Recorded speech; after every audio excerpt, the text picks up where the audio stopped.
Friday the 13th, The Curse of the Jersey Devil, a fan novel by Rashad A. Moore. Prologue. On this day, Friday, May 13th, 1661, I, Shaman Whitecloud, forever curse those who come to this land, who are not of its origins. My people, the Eastern Woodland Native Americans, are a peaceful people at heart, but our enemies and their associates have attacked us natives. Retribution will be salvaged through bloodshed.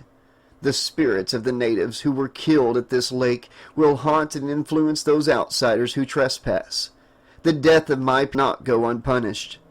O great spirit of the forest, I plead to you to kill, kill, kill, and for my enemies to die, die, die. I offer you my rage and malice as a sacrifice for revenge. Those who die on the premises of sacred Crystal Lake will act as enforcers of the curse. The curse of Crystal Lake will feed on the flesh of those who corrupt the soil. O great spirit, feel my fury, hear my battle cry.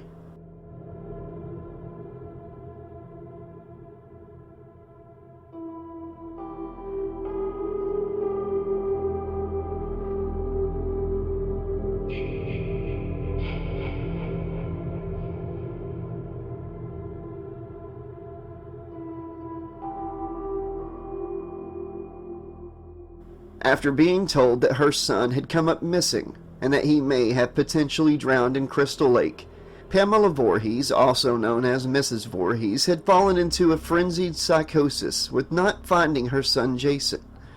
For the first few months, there were small groups of people that accompanied Pamela with searching for Jason. But after that brief period, Pamela had been the only one that kept looking. The months and then years went by, and Jason was still not found. He was missing in action, and every year that had went by, Mrs. Vorhees had become more and more erratic in her behavior and mentality. When the camp had tried to reopen in the 1960s, Mrs. Vorhees made it her duty to prevent anyone from settling onto the Crystal Lake soil. She set fires, vandalized, even poisoned the camp's water supply on the campgrounds. She did what she felt was necessary despite anyone that considered using the site, all in the name of her beloved Jason. Then in 1980, another attempt was made to reopen the camp. A family member of the Christies decided to buy out the property and renovate the camp. A group of camp counselors were assigned to help reestablish the grounds. One by one, each person was slaughtered and killed by the hands of Mrs. Vorhees. All but one person, a young lady by the name of Alice. Mrs. Vorhees had almost become successful with killing Alice too, but it seemed the more that Alice fought back, the stronger and more confident she became throughout the night. All up until the final showdown, where Mrs. Vorhees took the fight to Alice on the platform of the lake.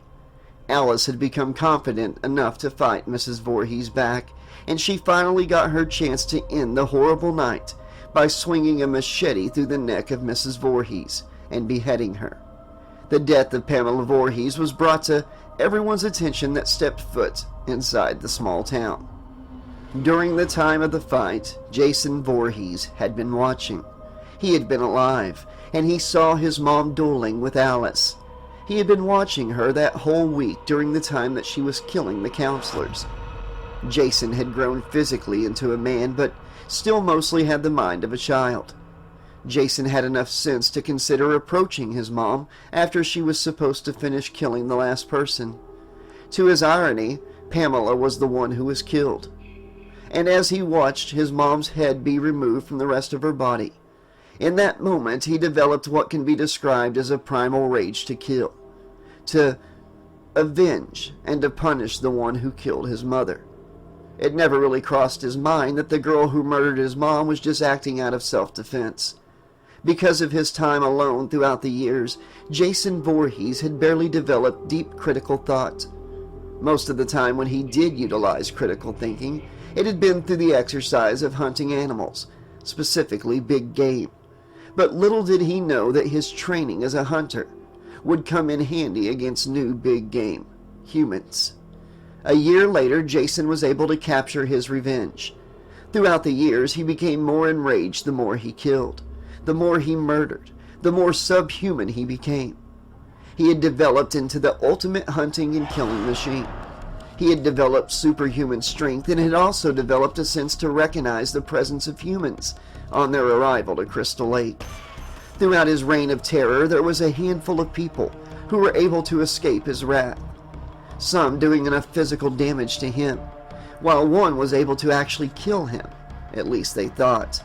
Tommy Jarvis, a child at the time, was able to deceive Jason and distract him to get close enough to strike him repeatedly.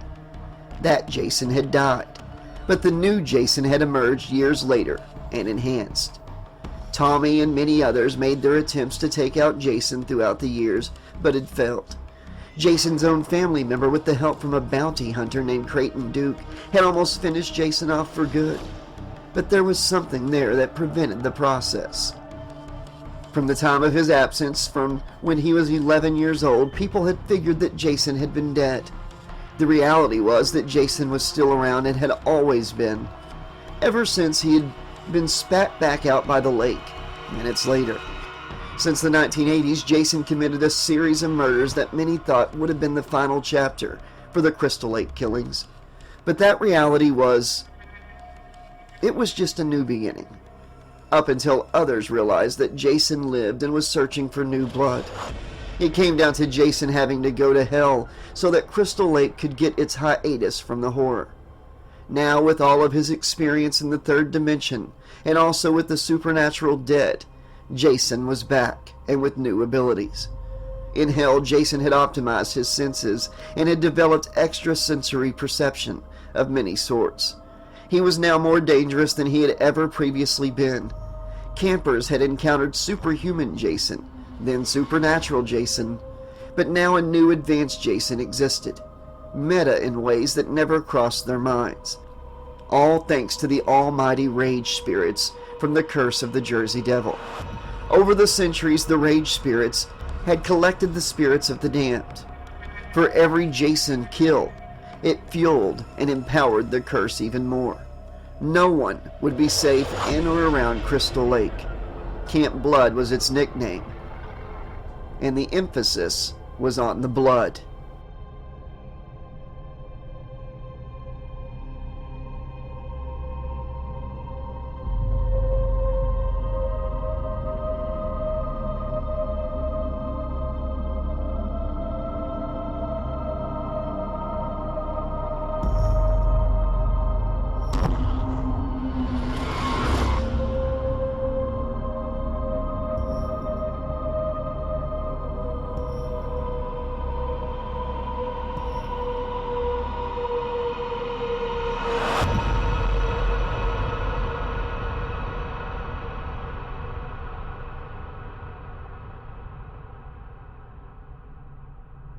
Chapter 1. January 10th, 2023. It's a cold winter's night. The weather is near freezing and the snowfall is settled. It is expected to snow later in the night. Crystal Lake is frozen and has been since the beginning of December. Most of the local wildlife has sheltered themselves from the intense weather. The scenery would be viewed by most as beautiful and soothing, but the environment is not a peaceful one. Standing atop one of the roofs of the cabins at Crystal Lake is a man wearing a sack on his head, standing at 6'2", 240 pounds, who governs the lake. His name is Jason, and at one point in time he had been a child who once attended the camp when it was in its prime. So much has happened since that time. The kids at the camp had often teased Jason about his looks, constantly insulting and antagonizing him. They would call him names, throw stuff at him, spit at him, the whole act of bullying. But most of the kids could not look him directly in the eyes. Jason's eyes were too penetrating to stare into for more than a few seconds. It would make most people cringe. Jason would later be pushed into the lake by the other children his age, mostly because they couldn't bear the sight of him, and were creeped out by him. When it was time to find him, they never found his body, so he was presumed dead, and it had been assumed that he drowned in the lake. The year was 1957. The camp had been shut down due to the tragedy of Jason's supposed death, and Mrs. Vorhees, Jason's mother, had felt obligated and committed to keep the camp shut down at all costs. 23 years later, in 1980, the camp was reopened, and during that time a series of murders happened. Mrs. Vorhees had been the one behind all the killings. She tried to take out the last survivor of the camp, Alice, but had failed and in return was killed and decapitated. When the police showed up to the campsite the following morning, Alice had told the police about what had happened and who was behind the killings. Alice had asked about a boy who she had saw at the lake, which the police assured her that she was the only one alive on the campsite, and that the only thing that they found were other dead bodies, and one of those bodies was Mrs. Vorhees. But they had not found her head. During the time from when Alice passed out after beheading Mrs. Vorhees and before the arrival of the police, Mrs. Voorhees' head had been taken by the spectator Jason. Back at his own cabin, he built a shrine with his mom's head and also used it as an altar that he would use as a guide to connect his mother's spirits. This had been the closest thing to religion or spirituality that Jason knew. His mother had taught him the basics that he could still recall by memory. Jason had known how to spell his name. He could do a lot more than that. He actually was above average intelligence for a child, but he'd always had reluctance to socialize with other people besides his mom, because of his physical mutation. He had a natural learning disability regarding to certain social cues, so he was wrongfully diagnosed as having a mental handicap instead of a social one. His physical facial deformity condition was called hydrocephalus, a condition where the ventricles in the brain are filled with excess fluid that causes severe pain to the individual that has the condition. Most of the people who had the condition wouldn't live to adulthood, but Jason was an exception. Most people thought that Jason had a lower IQ compared to other children his age, but the reality is that he actually had a higher IQ than the rest of the kids in school. When he was 11 years old at the time of his death, he had learned to play the role of playing dumb or less intelligent than he actually was. He acted as if his mental age was that of an 8-year-old. He knew how to go to the restroom by himself and knew how to dress himself and tie his shoes, but nothing too much more complex than that. Around people, he acted as a simple child, mostly a good kid who kept to himself, but would sometimes have moments of frustration in which he would participate in vandalism when he got the opportunity. It was a way for him to express his rage, and since he didn't have any friends and had only close associations with his mother. Also, Jason did not know how to swim, and could only mimic basic swimming techniques from watching other people swim. When Jason was brought into the water, he would be given a life vest to prevent him from struggling in the water. Though Jason was intelligent, his awkward behavior would cause him to be perceived by others as being less mentally capable than he actually was, and because of that, it caused him to act more fidgety in behavior around people, triggering awkward interactions with others.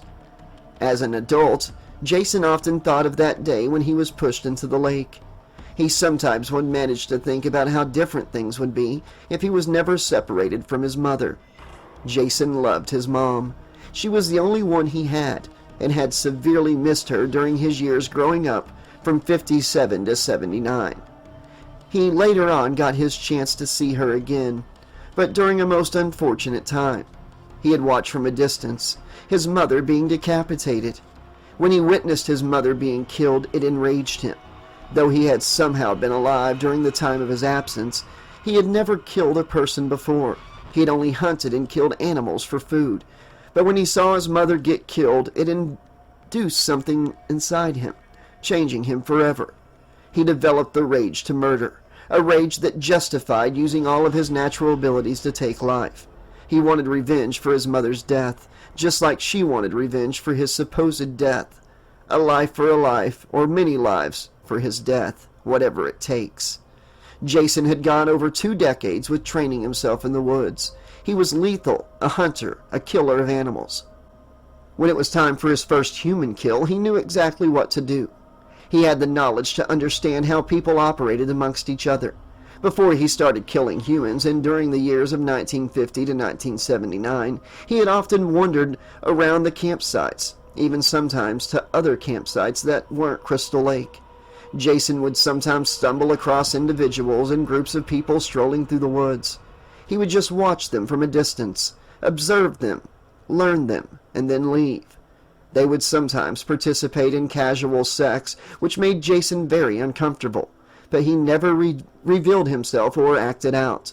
There was one time that Jason briefly found himself attracted to one female, from a distance, that reminded him of his mother. At that time, Jason had no desire to kill people because his mother would often remind him that he was a good boy. It would only be after seeing the death of his mother by a human that would trigger him to want to kill humans. His murderous intentions would be expressed, his rage unrivaled, but he was all alone, isolated. Jason had been through so much over the years, impaled, burnt alive, blown to pieces, and had even been sent to hell. Jason had somehow found a silver lining in hell. No one would bother him. He would keep to himself and not have to deal with people invading his personal space. But after serving a few years in hell, he had been manipulated by another damned spirit within hell. But that was over. Jason was now back from that hell. He was able to come back from hell in 2003. It was only because of the other damned spirit that had sacrificed their hell energy to the keepers in order for Jason to rise. Then in 2009 he was killed again and sent back to hell by a group of nightmare warriors who also fought the manipulator of Jason. Those who know of Jason Voorhees often speculated of how he was able to keep returning from the dead, but no one had known or figured out how he kept supposedly returning. A curse was put on him by blood kin. It would be the Crystal Lake curse that would allow him to resurface from hell and bind him to the lake. In the late 1600s, a Native American shaman had placed a curse on Crystal Lake. This was to oppose some European settlers that had been at war with his tribe and had successfully slaughtered most of his people. The curse was later on called the Curse of the Jersey Devil, whereas anyone who died in the lake would seek revenge for the fallen natives of that land. The enforcer of the curse was to viciously kill out of rage. Jason would be bound by the Curse of the Jersey Devil. It would have taken a unique circumstance to ultimately kill Jason for good. Since his last trip from hell, Jason has evolved in ways that others have never witnessed before. His physical body was completely healed and not zombie-like at all. And most of all, he had an increase in intelligence by another 8 years, due to Jason's tribulations. He was no genius, but he had gone from having the mental age of an 8-year-old to that of a 16-year-old. That was a huge increase in maturity for Jason. Jason would be standing guard at Camp Crystal Lake and would be awaiting for fresh bodies to slaughter and sacrifice. This Jason would be a threat to anyone physically and mentally. Jason somehow has developed abilities that were like those known in the Necronomicon Ex Mortis. Did he obtain these qualities from performing rituals from the book? Possibly. Was it something that he gained after going to hell? Probably. Or was it a combination of both? Or neither? Because of these new powers, is Jason capable of communication with others directly? Lean and muscular 200 pounds. He has trained his muscles to be rock solid and conditioned them for longevity, but not overly muscled, but in all the necessary places. As far as his combative skills go, Marcus isn't so much a fan of guns, though he knows how to shoot accurately and on target. He is more into close quarter, hand-to-hand combat, and is a practitioner of the system of Defendo and Defendo, one system made by the elusive British combative W.E. Fairbairn, and the other by a crafty Canadian commando named Bill Underwood. Both systems were great for neutralizing the opposition. They are deadly military martial arts systems. Marcus had also trained extensively in mixed martial arts. All of this training to eventually face Jason. Marcus is kind of a solipsist when it comes to dealing with people, but he knows not to underestimate anyone and their potential capabilities. It had been something that he learned first-handedly in the Navy. Though Marcus is a very capable human being, he often contemplates committing suicide. His post-traumatic stress that he developed in the military often plagues his mood, and back then, with the sudden absence of his uncle, it contributed immense amounts of trauma to him as a child. Creighton Duke was his uncle, and had raised him for the first 5 years of his life. Marcus has a strong memory and could remember when Creighton Duke would tell him stories about the beast, Jason Voorhees. It was kind of much to take in as a child, hearing the horror stories about Jason. Marcus was only 5 years old when his uncle was presumed dead. Marcus always perceived Creighton as a father figure, but when he went missing, Marcus would be put into a foster care center. Throughout his early childhood and teenage years, he was sent to 2 different households, up until the age of 12. Marcus lived at an adoption center in New York City. When he was 10 years old, Marcus had developed a crush on one of the girls that lived at the foster center with him. Her name was Christina, with a K. Christina had green eyes, lighter tan skin, and was of Puerto Rican descent. She often was nice to him. She smiled and hugged Marcus when she noticed he was sad. One time they even kissed. That made Marcus very happy, since it was his first time. Though he communicated and played with other children, she had been the closest person to him since his uncle. When Marcus was 11, Christina got adopted. He was able to say goodbye to her. The last thing Marcus said to Christina before she left was, "Be nice to your family, like how you were with me, so that they love you back, to prevent you from coming back here." Christina smiled at him and looked him in his brown eyes and told him, "Okay, I love you." Then she kissed him on the cheek, gave him a tight hug, and went into the passenger seat of the vehicle and drove away with her new family. After Christina had left, Marcus had become so lonely, he had mostly kept to himself that last year at the foster center. Next, Marcus was sent to a foster family a week before his 13th birthday. The family resided in suburbia, New Jersey. They were a white Caucasian family that was of the economical lower middle class. On the day of Marcus's 13th birthday, the family had made a birthday cake for him, a large chocolate cake with vanilla icing, a cake that Marcus often enjoyed eating at the foster center. The family was a small one. It consisted of a mother, Mrs. Brixton, a father, Mr. Brixton, and 2 children, Emily, age 11, and Alex, age 9. Mr. Brixton was a good-hearted man. He often displayed his care for Marcus and had been the one who made the cake for him. He was a jolly, middle-aged white man that enjoyed the small things in life. That's what he taught Marcus, to always enjoy the small things in life when times get tough. "Hey, buddy." That's what Mr. Brixton would call Marcus, his buddy. It made Marcus feel wanted, like he had a friend, a figure to look up to, a father. Mrs. Brixton wasn't as friendly to Marcus as her husband. She often questioned the ethics of the young boy, while she kept a close eye on most of his actions. As for the children, little Alex and Emily openly embraced Marcus. They would often play tag outside, play hide-and-seek inside, and play video games together. They were a cute little family and had lived together for 2 years with Marcus. One day, Marcus was told that he had to leave because of some speculations that he was stealing loads of money from Mrs. Brixton's purse. It was actually Emily who had been stealing the money, but Mrs. Brixton had animosity towards Marcus and was looking for any excuse to get rid of him. Mr. Brixton fought hard to keep Marcus as a member of the family, but the 2 adults' frequent arguments started to infect the morale of the family, so Marcus had to leave. On the day of Marcus's departure, Mr. Brixton hugged Marcus tightly and then touched his face with his 2 hands, looked Marcus directly in his eyes, and told him that he loved him and that he will see him again one day, and to remember to enjoy the small things in life. Then Marcus was sent back to the adoption center in New York City. Marcus stayed at that adoption center for a whole year before he had been sent to live with another family. During that year, Marcus had enjoyed walking around the city, and since he was 16, he had freedoms that the younger children did not. He enjoyed hanging out at Union Square and Times Square. He also liked going to the movies and riding his bike.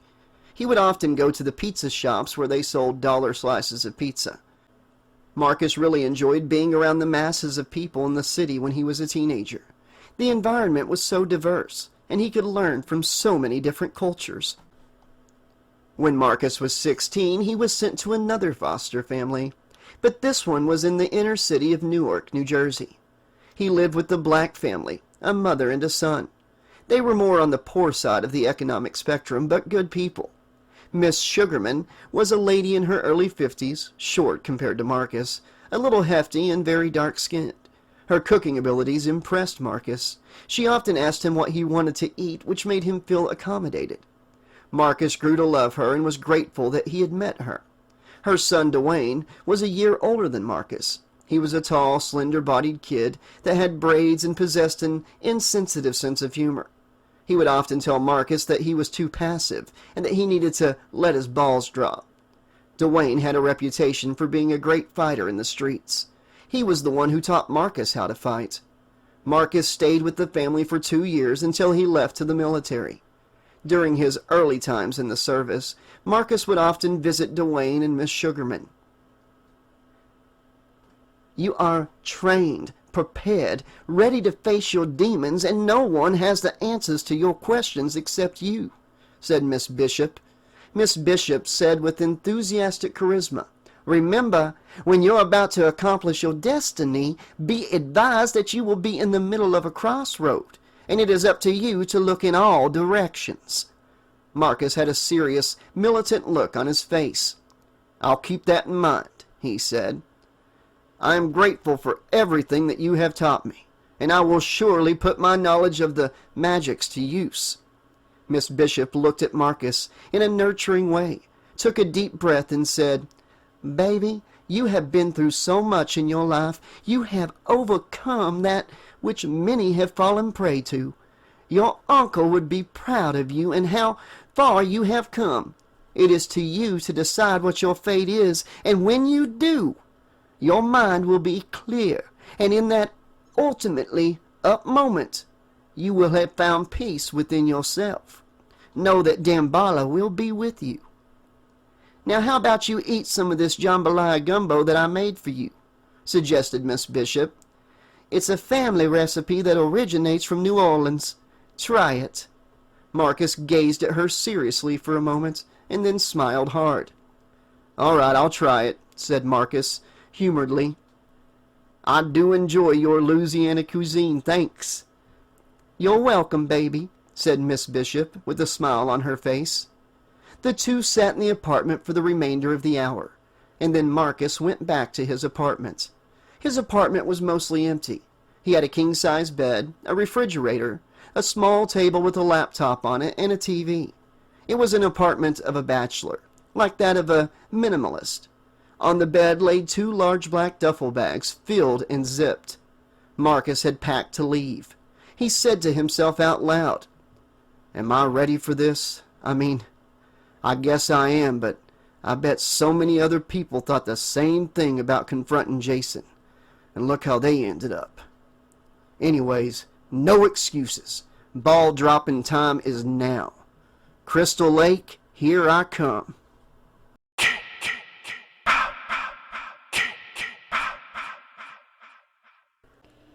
Chapter 3. Camp Crystal Lake. Ned Finkelstein loved to hike. He could do it all year around, regardless of what season it was. He would travel around the country and hike the best sites that were the most appealing and challenging to him. Sequoia National Park, Lake Tahoe, and Yosemite were amongst the top places where he preferred to hike. It was now the winter, January, and it was a special time of the year for him to go overnight hiking. Overnight hiking was his favorite kind of hike, especially, and I mean especially during the winter time. This time he chose a spot in his home state of New Jersey called Camp Crystal Lake in Wessex County. He had been lead editor at the prestigious Writing for Readers publishing company. He always came up and had the best stories. He had always been the one who knew how to capture a great story. For the last 3 years, he's won the company's top award. In the movie world, fans hated Ned Finkelstein because he was the primary contributor of why horror movies were edited in Hollywood, but to the fans, watered down. He took pride in working with the MPAA, known as the Motion Picture Association. The organization often pissed horror movie fanatics off by their decisions, and took away from what the movie could have been. Ned sometimes would receive death threats from hardcore horror fans because they felt like he ruined their movie experiences. But Ned never cared about what the fans thought. They were just automated cash cows to him. Though he didn't like how the average Joe was treated in society, he still thought that the common person was an idiot. Ned Finkelstein always did what it took to find the top story, even if it meant fabricating information. In college, when things didn't go his way, he would often find himself cutting corners and going out of his way to cheat. But to Ned, it was all worth it. To him, the world was an unfair place and society didn't give two shits about the average man, so why not play the same rigged game that has been getting over on the people? That was the mentality of Ned. Screw them over before they screw me over. Fuck them over before they fuck me over.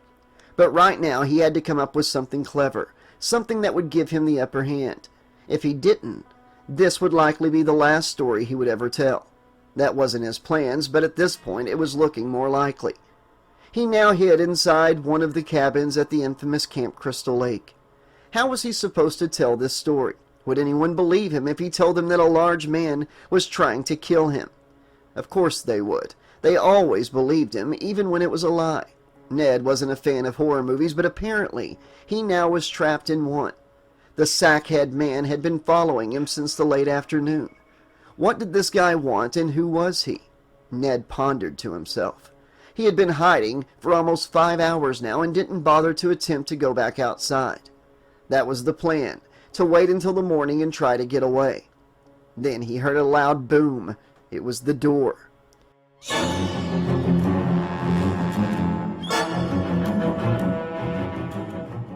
It was open, broken open by the large sackhead-wearing man, and he was now coming through the large hole within the door. The masked assailant burst through the door. He came charging directly at Ned. Ned tried to juke the man, but the attacker's reflexes were too fast to outmaneuver. Before he realized it, the assailant, Jason Vorhees, had grabbed a hold of him. The assailant had Ned in a clenched bear hug with both of his arms wrapped tightly around his waist. The 6'2" muscle man started to squeeze. Ned screamed at the top of his lungs in pain. Ah! He had never screamed so loud in his whole life. He also never felt this level of pain before either. Jason squeezed harder.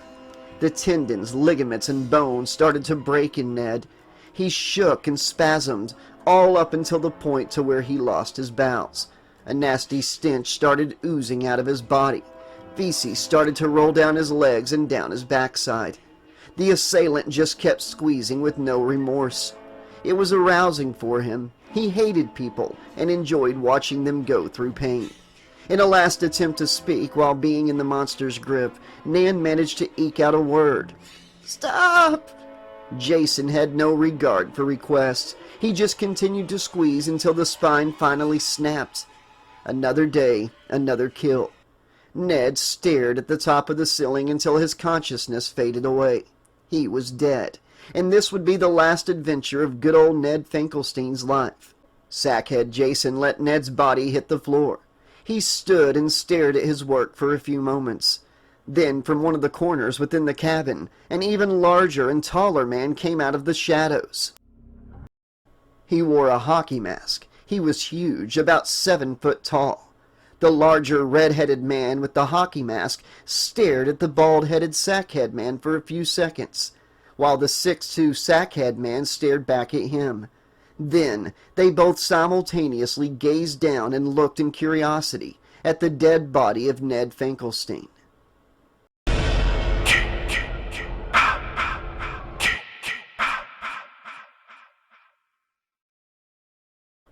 Marcus stood in the middle of his apartment, staring down at the 2 large black duffel bags, visualizing what he was going to do and say to Jason when he saw him. Marcus said in a rage, "You degenerate fucker. I look so forward to splitting your head open, I swear to God." Though he was a good person, Marcus had a unique mean streak within him when he felt disrespected. He often thought about the possible ways that his uncle could have died. The more he thought about it, the more it enraged him. Throughout the years, Marcus had developed increasing antisocial behavior, which benefited him in regard to dealing with certain ruthless types of people. Most days he felt fearless, while other days terrible. He figured that he could just bypass all of this unwanted pressure and just off himself, but he always came back to his normal senses. When times would get tough for Marcus, He would think back to what his friend Dwayne would tell him, to let his balls drop, and also to what Mr. Brixton used to tell him, that when times get tough, enjoy the small things in life. Things had been difficult growing up with the Sugarman family during the 2 years that he lived with them. He would have to constantly prove that he was capable of protecting himself when the gangs would test him outside. He would sometimes find himself getting jumped just because he was associated with Dwayne. Marcus would also have altercations with the local city police, being profiled, mostly because he was a masculine-looking male who looked like he could hold his own. Marcus had learned a lot from those ordeals and would take mental notes on certain behaviors that people participated, reflecting on the details of her words. Tina had a slight idea how much influence she had on Marcus. She knew how intense he could get when having a conversation about Jason Vorhees. The blue-eyed blonde-haired lady was in her late 50s. She took good physical care of herself and was always prepared for a possible potential conflict. Though she had telekinetic abilities, she wouldn't rely on them to completely protect herself. She had learned to properly shoot a gun and had taken self-defense classes. It would make sense for anyone who dealt with Jason and lived to tell about it to be prepared for a next time. Her telekinetic abilities were much more enhanced than when she had last fought Jason in the 80s. She had learned to take control of her powers so that if there was a next time, she would be maximally prepared. Tina interrupted Marcus's thoughts. "Marcus, honey, you're not going to go on a rant, are you?" "Woo-saw. Woo-saw. Calm yourself and quiet your mind. Find your peace. I understand your pain and hate." Throughout the years, she had described to Marcus what it had been like to be in the presence of such hostility. Because of her abilities, and while in the presence of Jason, she could sense a certain type of awareness that the fiend Jason possessed. In hindsight, she speculated and discussed with Marcus that she had reasons to believe that Jason had some type of psychic ability, one that was similar to hers but different. At the time of her discussing this with Marcus, he had been in grad school studying parapsychology. Marcus inferred to Tina that Jason may have the ability to remote view, the ability to go within one's mind and trace an individual or thing.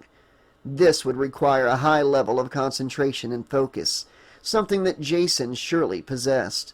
The killer had an unshakable patience to him. Marcus also recalled a story that he read in college. It was called Montauk Gate Ultra, where it was about a non-disclosed military branch in the United States military who covertly used brainwaves to induce and trigger certain behaviors that he had with no one else. Tina had psychic abilities, and so did Marcus. Marcus had precognitive abilities that sometimes would act as a presentiment. It would give him visions to what could happen to him 6 seconds before the actual occurrence. Marcus had always had a precognitive ability, but wasn't aware of what it was until he went into the military. As an operational specialist, he would be tasked with having to analyze certain radar activity within seconds of a fatal attack. Making a minor mistake or responding too slow to the captain's orders could have caused the whole ship to be exploited, putting the task force in jeopardy to potentially be killed by the enemy. Attention to detail was vital for Marcus. It gave him a level of awareness that enhanced his precognitive abilities. After all, Marcus was an intelligent man for the most part, relying on his education about the human psyche and the paranormal. This also made him spiritual in the sense that he appreciated different cultural perspectives of how they dealt with the dead and undead. The only somewhat legitimate flaw in his character was his post-traumatic stress. He would often find himself extremely irritable and not wanting to deal with people's personalities. He would grow to become so sensitive to noises and smells, developing misophonia, a combination of his PTSD and ESP, would intensify his erratic behavior. Marcus's extrasensory perception gave him a level of awareness that others would perceive as paranoid. When he was diagnosed with PTSD, Marcus was also classified as schizotypal, something that he always disputed. The psychiatrist that he used to visit would often tell him that his thinking was magical, and that he spoke in an unintelligible way, but it was strange for him to speak like that with the common person. Marcus had been a disciplined man with high self-control for a while. Though he would have moments when he would have angry outbursts, it would be followed up by his logical thinking. His high level of intelligence would balance his rage, allowing him to understand his own situational behavior. Marcus, you're not in the military anymore, so you don't have to get formal with me, honey. Marcus then replied, I understand. Tina continued, So Marcus, what did you eat today? I hope you had a balanced meal filled with alkaline and acidic nutrition.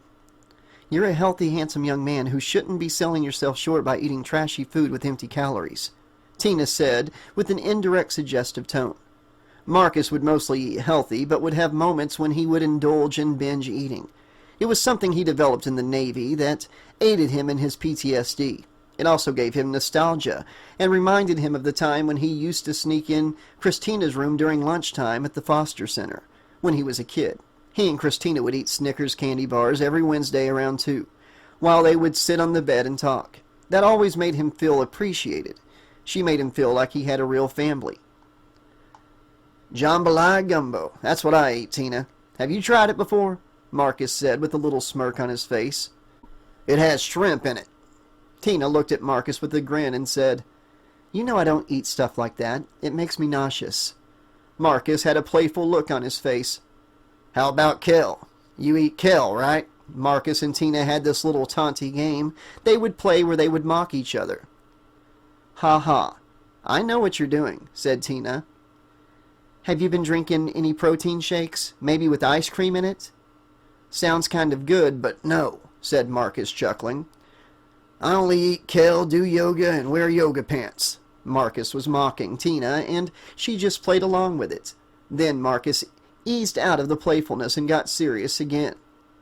I'll be heading out tomorrow. It's a possibility that this might be the last time we interact with each other ever again. You know what's at stake, Marcus said with an authoritative tone. I know you know for sure that I'm aware of what's at stake, Tina said. Text me when you're leaving. You know you have my full support, and that you can always call me, Tina said with concern. Marcus made sure that he had her full attention before he said, Miss Tina Shepherd, I want to tell you that I have always appreciated our relationship and that you have been a good friend to me. I was able to tell you things that I wouldn't tell anyone else, and even though the timelines with Jason are now intermingled and can be altered from the smallest things that we do at Crystal Lake, I will do my best to always remember you, regardless if the book allows it or not. You are a strong-minded woman, and you have my respect, Marcus stated in a masculine tone. Oh, that is so heartwarming to hear. You will be in my prayers. Always remember to use your mind's eye, Marcus. The good spirits will protect you on your mission. Lord knows that we will need the divine to intervene. May the elders work with you, Tina praised. I'll be sure to text you before I leave, Miss Shepherd. I'm going to make sure I get a good night's sleep. Tomorrow, I have a big day ahead of me, Marcus said rhetorically. Tina was a little choked up by what Marcus had said. Yes, you do, honey. Yes, you do, Tina said in a soothing voice. Tina then felt she was being separated from Marcus. There was a strong possibility that Marcus would not return, and based off the reputation of Jason Vorhees, it was probable. The two sat on the phone in FaceTime, mostly just smiling at each other and nodding their heads in approval. Then Marcus waved goodbye to Tina, and she blew him a platonic kiss through the phone, and then he hung up. When Marcus hung up the phone, he stared out of his bedroom window for a few minutes, visualizing what could possibly go down tomorrow. Most of his life he had been training for what he was about to do the next coming day. He was content in his abilities and figured that now would be the best time to go after Jason. Marcus was 35 years of age and was in his physical prime. To him, he also was in his spiritual prime. Out of all the hostile situations that he had experienced, this by far would be the most dangerous and eeriest one. He would go to Crystal Lake and confront the Jersey Devil himself. But he wouldn't be alone. He would have help, assistance, when he would get there. Marcus picked up his cell phone and texted a person. They replied. Call me. Marcus called the number. The person on the other line picked up and said with a female voice, "Yes, I'm here." Marcus grinned and said, "You ready to do this tomorrow?" The voice on the other side of the phone, that feminine one, the ambiguous female voice replied, 5 by 5.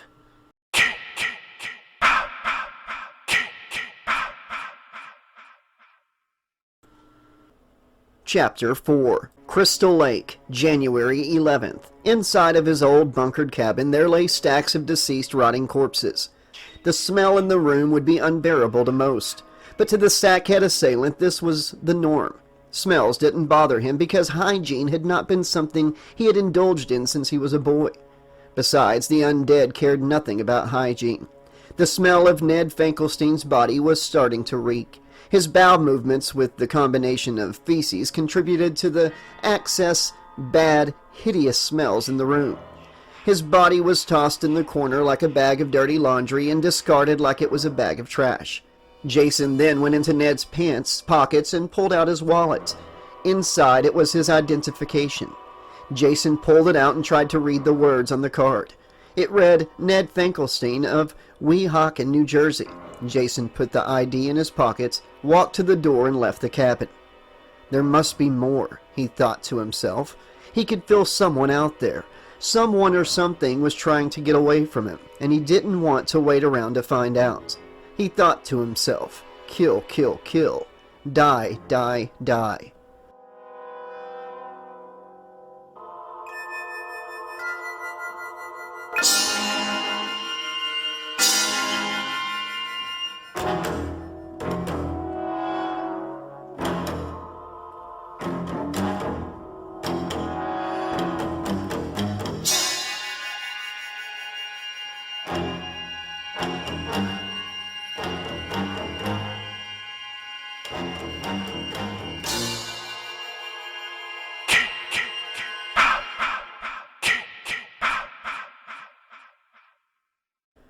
The next morning, when Marcus awakened, he woke up with the feeling of excitement and dread.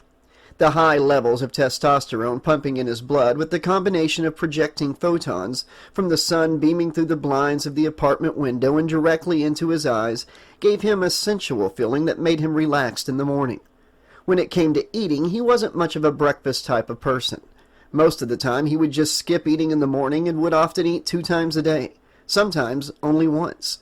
When he would choose to eat breakfast in the morning, it would usually be something like oatmeal. He had always liked his oatmeal with butter, cinnamon, and sugar. It was a welcoming taste that almost made him feel childlike when eating it.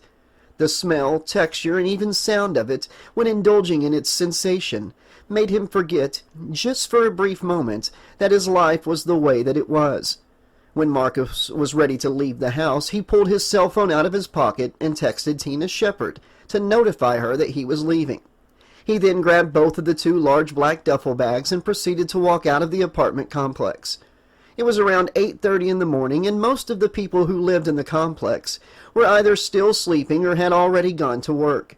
When Marcus got to his motor vehicle, he opened the car door and popped the trunk where he placed the 2 large bags. In the trunk he also had survival food, MREs, a large and small flashlight, a fire extinguisher, flares, 2 spare tires, and a black raincoat. Marcus could never be too prepared, according to him. His car was a black BMW X4. It had a hell of an acceleration and was suitable for Marcus's personality.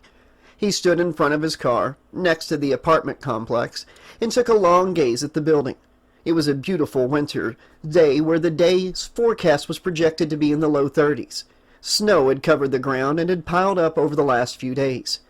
Later on in the morning, it was forecasted to snow, and throughout the week, the temperature was supposed to drop into the teens. However long that it was going to take Marcus to do what he needed, it would have to be done in the frigid weather of New Jersey.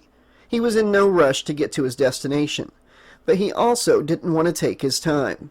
The day had arrived where he would face the Fiend. Marcus got into his car and drove off. The trip would only take a little over an hour, but he had to be strategic about his approach. He would have to go into Crystal Lake stealthily. He figured that it would take 6 hours to get into the camp since he was expecting Jason Vorhees to possibly be watching him as he arrived. Marcus had a method to how he would get into Crystal Lake, and then from there it would set up everything else. But before he would get within range of the camp, he would drive normally. He was now on the way to the lake, but was still in his hometown. He thought to himself to set the mood.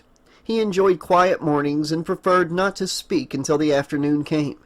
He then turned on the radio and tuned the volume up.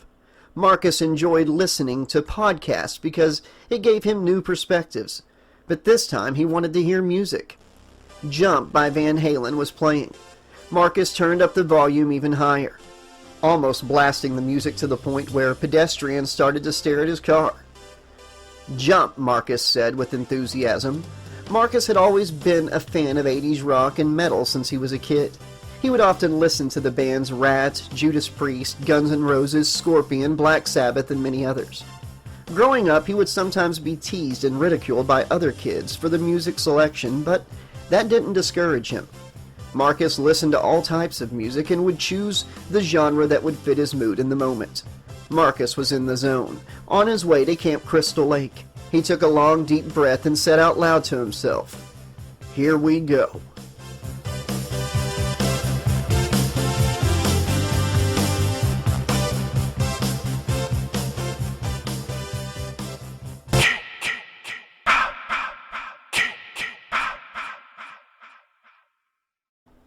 The same day, Clearwater, Crystal Lake, 3 miles from Camp Crystal Lake. Families were pulling into the lake for the annual family reunion. It had been this year's selected location made by the Sully family. Adam Sully, also known as Mr. Sully, had been the one who decided that it was a good idea to host the family reunion at this location. He also considered having the reunion at the nearby Crystal Lake site, but discouraged the idea. He was somewhat aware of the stories of the Crystal Lake slasher, but just perceived the stories as being urban legends. Mr. Sully wasn't sure exactly why he chose to have his reunion near Crystal Lake. All he knew was that the idea one day spontaneously popped into his head, like an idea that came from the divine.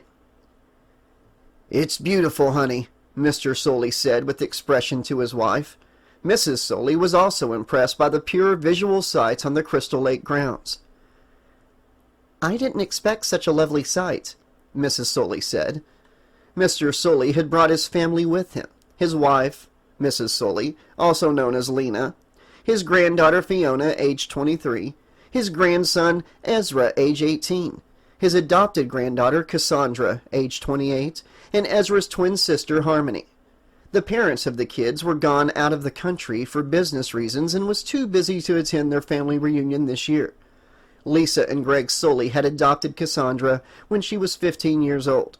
By then, their oldest child, Fiona, was 10 years old. Cassandra was of mixed race, half black, half white, but shared more of the black features. Greg and Lisa Sully were 2 liberal-minded people and had primarily adopted Cassandra to help with their image as a couple. It would prop up their humanitarian image and would discourage the thought that they were a bunch of racists. But the reality of it was they didn't care much for Cassandra. They would mostly just use her as a babysitter since she was older than the rest of the children. There were 3 other families, all around the same size and number than the Sully family. Some of the individuals from the other families were not very friendly with the Sullys. They felt that they were shady and fake, while mostly only enjoying talking with Cassandra, Fiona, and Harmony.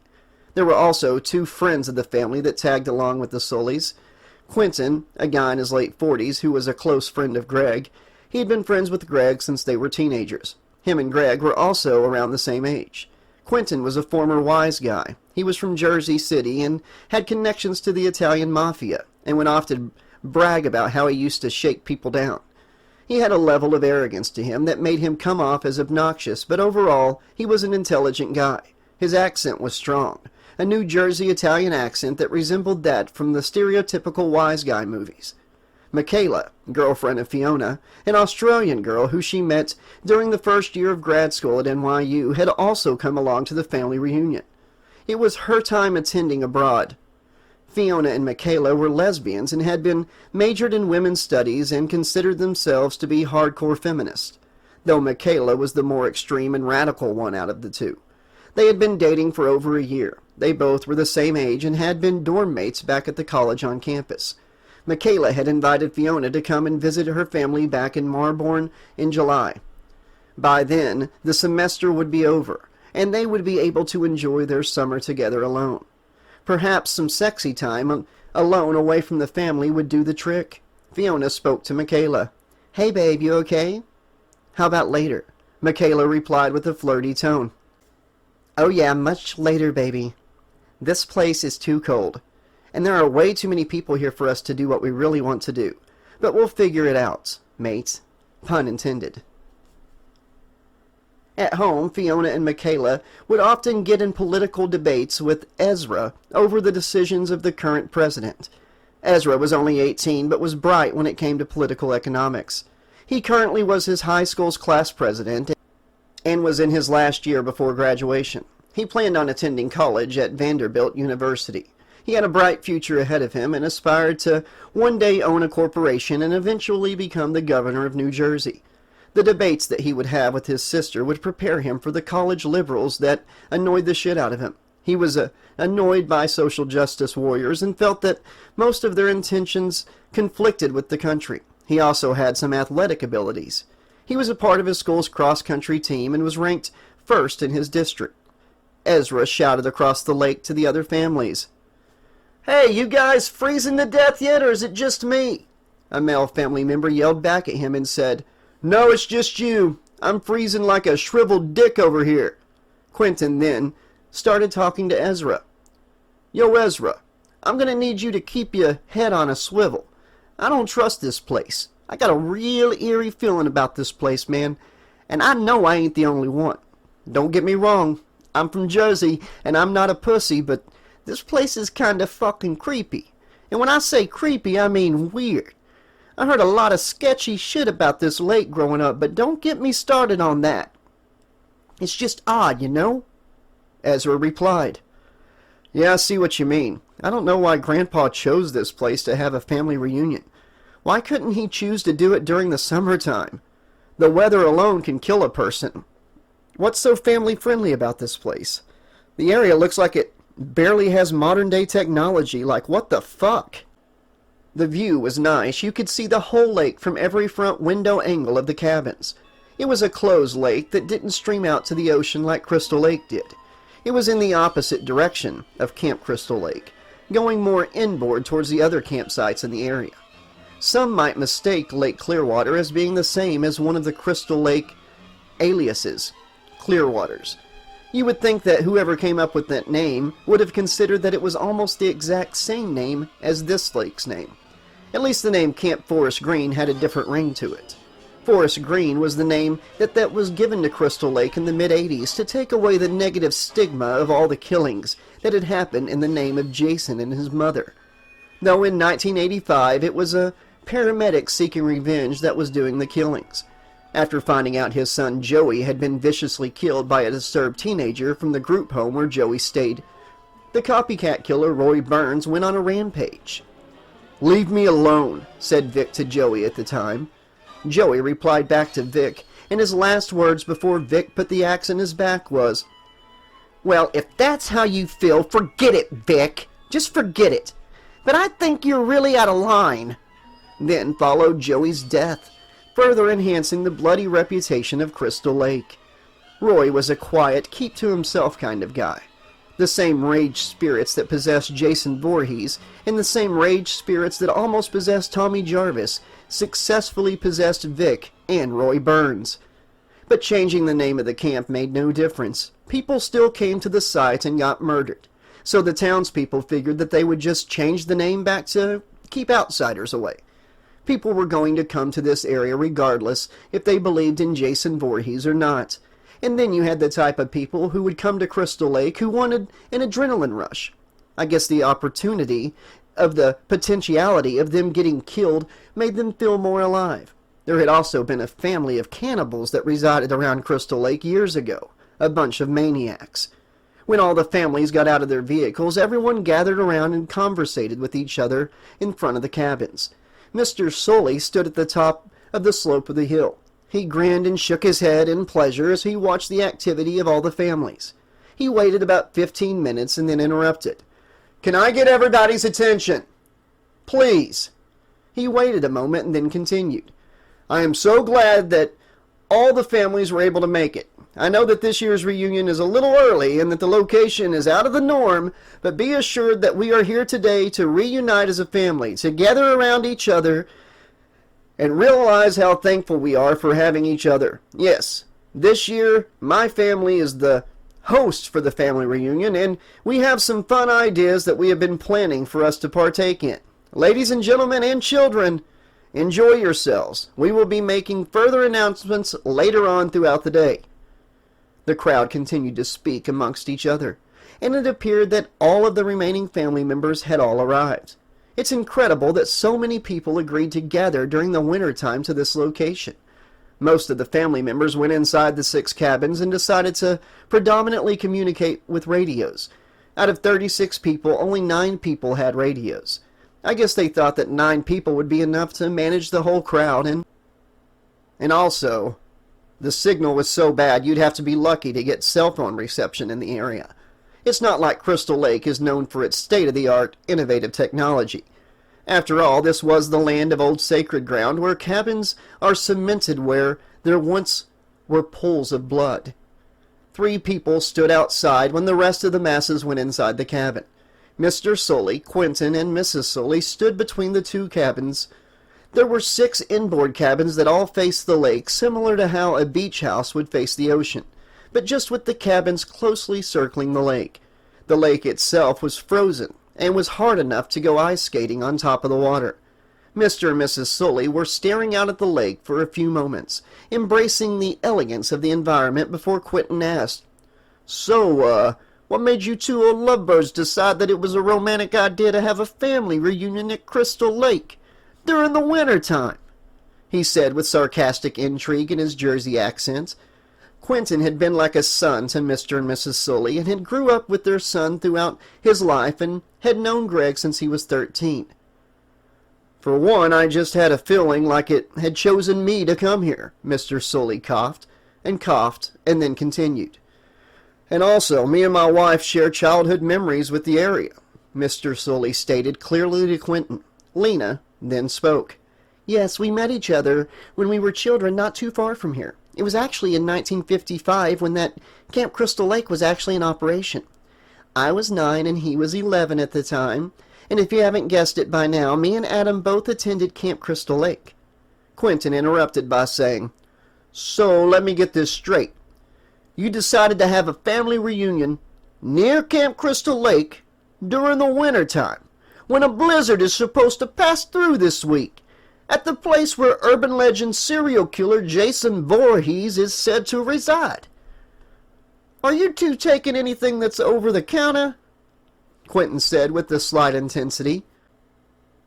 Mr. Sully moved his head and shoulders with an explanative enthusiasm and said, That's exactly what they are. Urban legends, superstitions, that's it. I mean, it's possible that Jason could have done some of those killings, but the whole Cursed Lake thing is kind of pushing it. It sounds like the economy of this county needs to find better ways of attracting money to this town because this Jason Voorhees shit has gotten way out of hand. Quentin then quickly replied and said out loud, This fucking guy, oh! With a sense of disgust on his face. Sounds like your sanity is an urban legend, because you bringing us up here is a real danger. And I only offered to come up to my friend's family reunion, which he isn't here, in order to look after my goddaughter Harmony. That girl is like my own kid, and you 2 know damn well that I despise the notion of having kids myself. But she is an exception. That's my baby girl. Lena looked at Quentin and stated, Just a few more days here and we'll be gone and out of this place. You'll be back to riding your motorcycle and eating cannolis in no time. Just look at it as a trip and that you're a chaperone.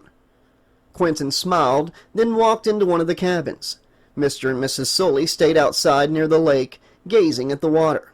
Then a man walked up to Mr. Sully with his left hand out as if he was ready to shake hands. He also had a warming smile on his face. He was a large white man about 6'3" in his mid-40s. Howdy, you must be Mr. Sully. My name is Dave. I'll be your host for the activities at Clearwater for the next few days, Dave said with a Texas accent. Greetings, Dave. Please call me Adam. And this is my wife, Lena. It was my idea to have the family reunion here at Clearwater, but Lena also contributed to the planning of the activities. I'll bet you have some fun and exhilarating events scheduled for tomorrow," Mr. Sully said, smirking. The three stood talking amongst each other for another 20 minutes. Dave then asked, "So why Clearwater? I heard Crystal Lake is more appealing."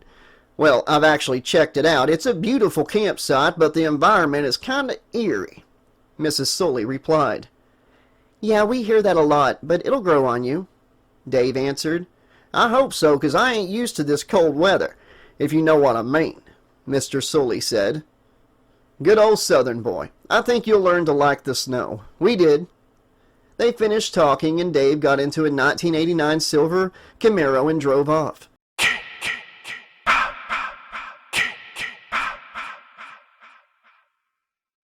While driving down the road, Dave clicked a button on the comm in his ear and said, "The subjects have arrived on target.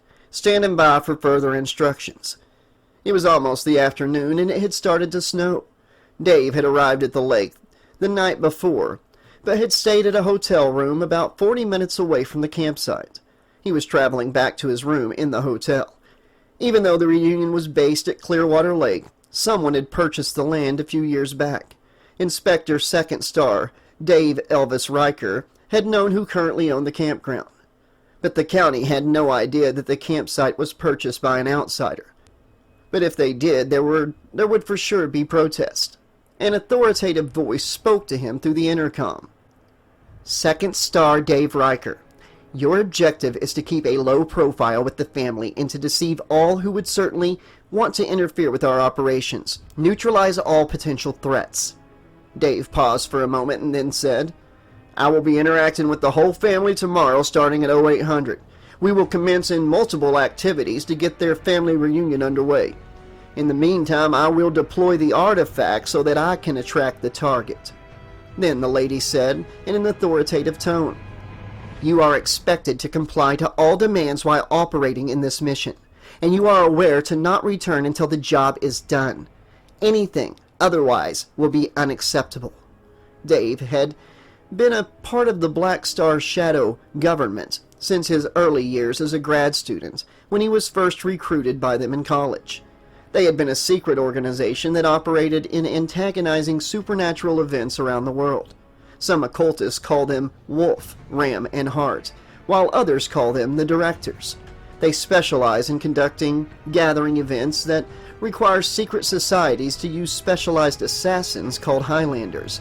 The Highlander Project utilized Black Star soldiers of the ranks First Star and Second Star. Once one achieved the rank of Third Star, there would only be one allowed at that rank. Wolfram and Hart often was the cause of most of the turmoil perpetrated in Sunnydale, California, and in that cabin in the woods in that one state. They would instigate events throughout the country that would cause people to get killed by supernatural entities. This organization were the ones who purchased the land of Crystal Lake recently, so they had the legal rights to combat any type of lawsuits. They would have agents stationed all around the country working as their shadow spies, staying out of the public's attention. Special Agent Riker had worked for the United States branch of the organization and had been promoted from 1-star to 2-star in 2012 and was ready to advance in rank. This would be the task that would get him that promotion. "I understand, ma'am. I know what's at stake and who I serve. I assure you, Director, I will serve my purpose here. Just give me a chance to show you that I can deliver, ma'am. Over and out." Agent Riker was a very talkative individual, but with his superiors, he had to be conservative and have bearing. Knowing when to speak and when to not speak was vital for his progress. In the trunk of his Camaro was a 13 by 13 inch black box. Agent Riker had been given the box to him by one of his superiors back in the Upper East Side of Manhattan before he left. He was instructed to not open it until the time came to do so. The time had closely come to fulfilling that plan, and things were about to go down. He was prepared for what would be next. His combat skills were actually pretty decent. He was a constant practitioner of the Krav Maga system and had utilized his skills in some of his missions. This wouldn't have been the first time that Special Agent Riker would have interacted with the supernatural. but perhaps it would be his most dangerous supernatural that he would have encountered so far. A few years back, he encountered a vicious sea beast the directors call the Merman. The encounter almost killed him. He was bitten on the neck, but barely survived. The Merman was one of the fan-favorite executioners in the Black Star program. He had faced a different kind of challenge. It reminded him of a time when he was first becoming an agent. He would go to different cities and run into all types of human contractors who directly or indirectly worked for Black Star. Harry D'Amore of New York City and John Winchester of Kansas were two individuals they had been watching under the radar of Wolfram and Hart. Riker was not to fail, or the consequences would be dire.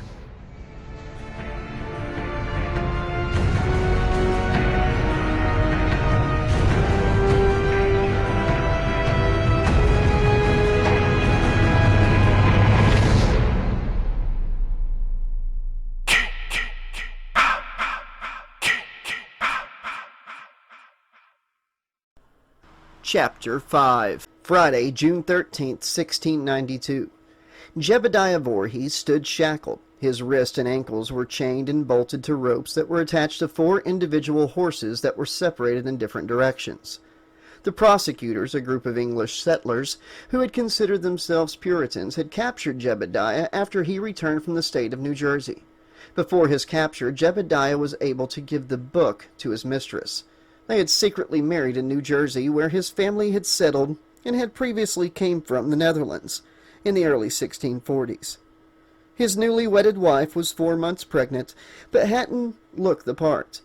When Jebediah's family first came to the New World on a ship, all of the family had been documented except for Jebediah. He was the bastard child of his father, the one who had decided to leave the Netherlands. His mother was a mysterious woman who many suspected to be a witch back in Holland.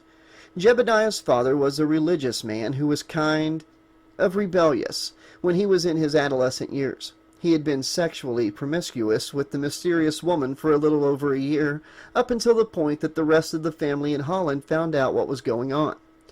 The mysterious woman had been impregnated by Jebediah's father and had brought it to his family's attention. After the birth of the child, the mysterious woman had performed some kind of magic on the infant, Jebediah.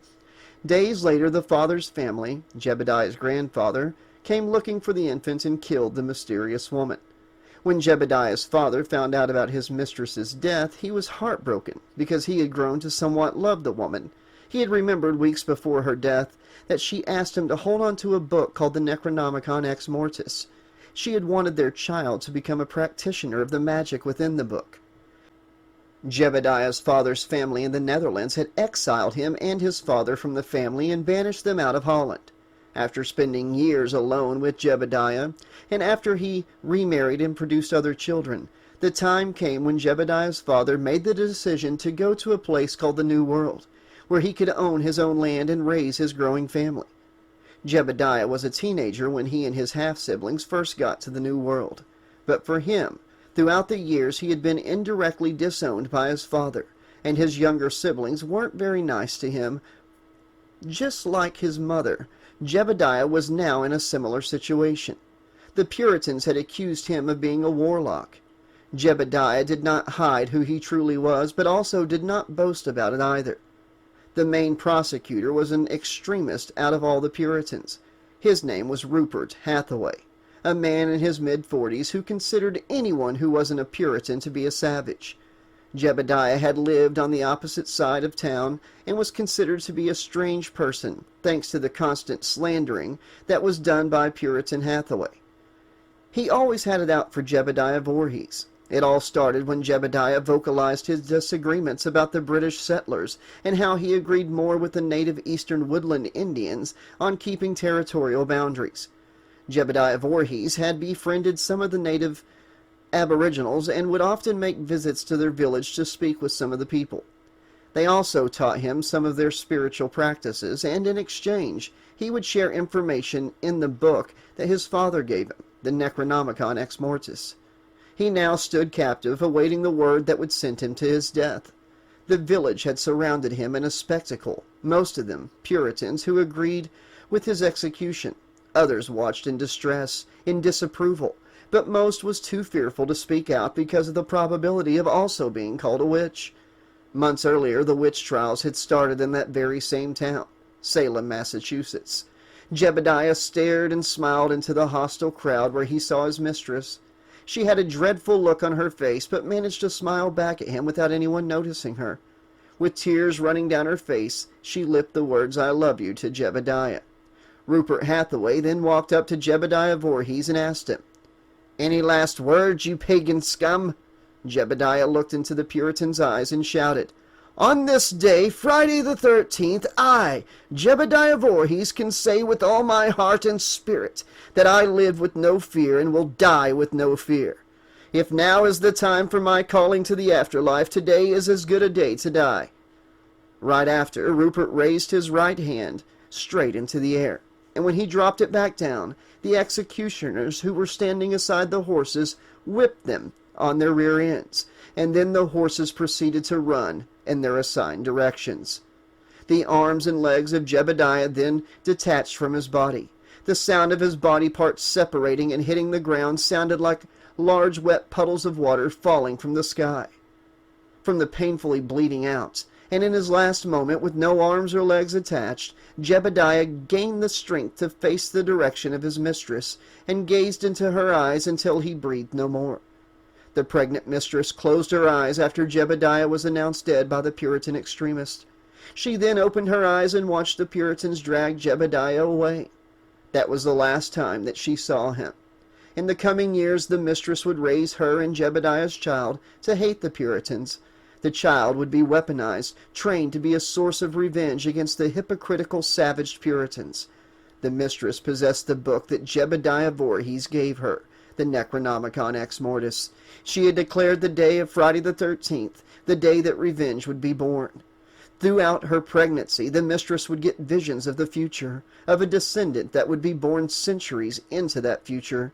She would figure out that the descendants would be born on the day that Jebediah was killed. Jebediah Vorhees' death would trigger the birth of the Redeemer. Every year after the execution of Jebediah, the mistress would hear a voice that continuously got louder. While she was in the hypnagogic and hypnopompic states, it would say, "Today is the death of Jebediah, but the Redeemer's name is Jason, and today is his birthday."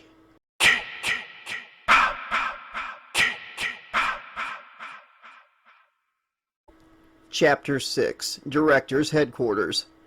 "Yes, ma'am, we got eyes on them," an older man's voice said. "We'll inform the junior partners right away when the action starts.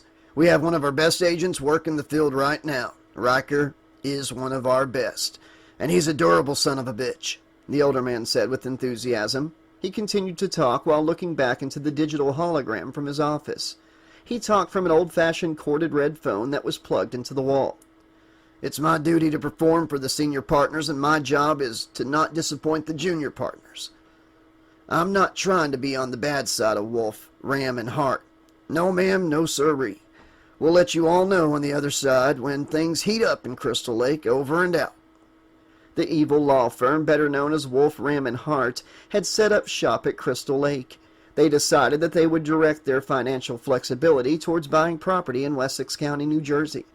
North New Jersey had been the perfect hotspot for them to test their new occult technologies.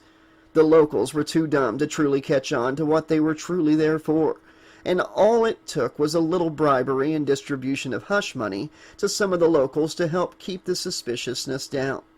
They only needed to be at Crystal Lake for one more day, and then their work would be over. They were well aware of the reputation of Camp Blood, and it was the primary reason to why they were there.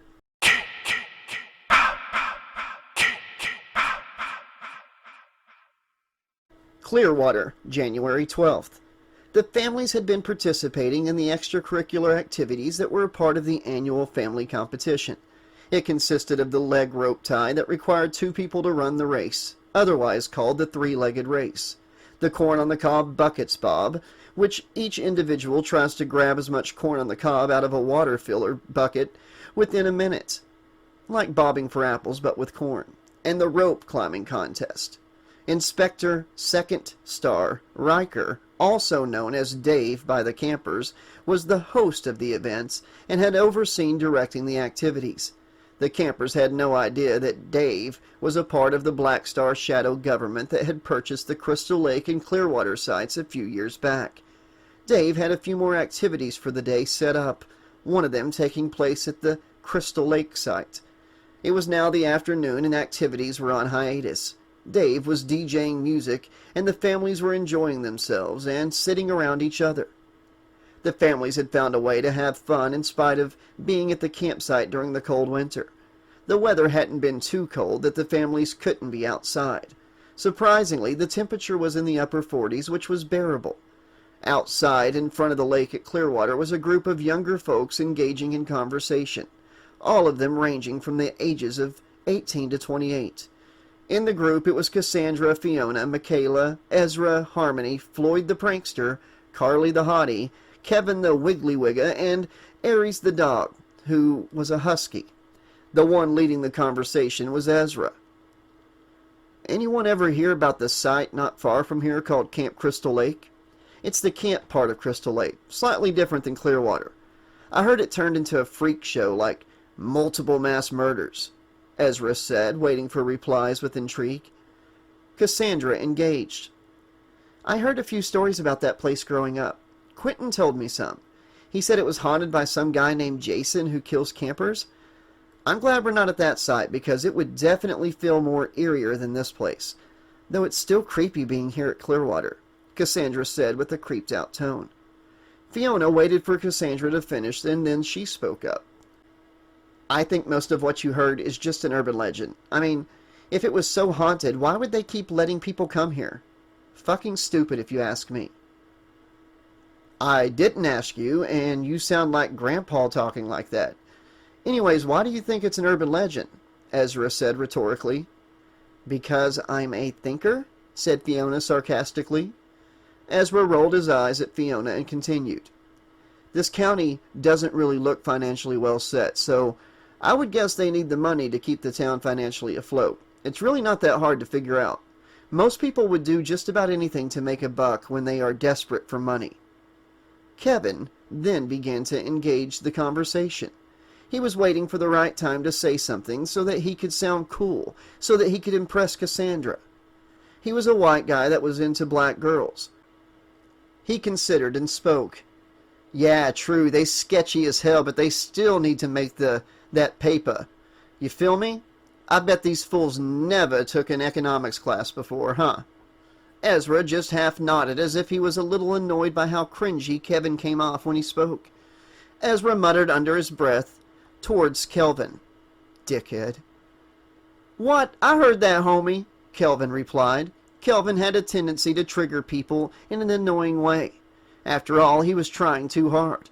He was a kid from the suburbs, but always wanted to show that he was down with all the players from the hood. Kelvin spoke again. Y'all bugging. I don't know why I agreed to come up here with you Peckerwoods. Y'all some crazy-ass white folk. Ezra interrupted. Shut the fuck up. You're white too, and probably more crazy than most of us here. The rest of the group just stood there and listened to the ones that were talking. Most of them had no idea of the history of Camp Crystal Lake. Harmony stood towards the back of the crowd with her guard dog, the husky named Aries, who was 7 years old and in his prime. Most people found Harmony's personality to be very friendly and comforting.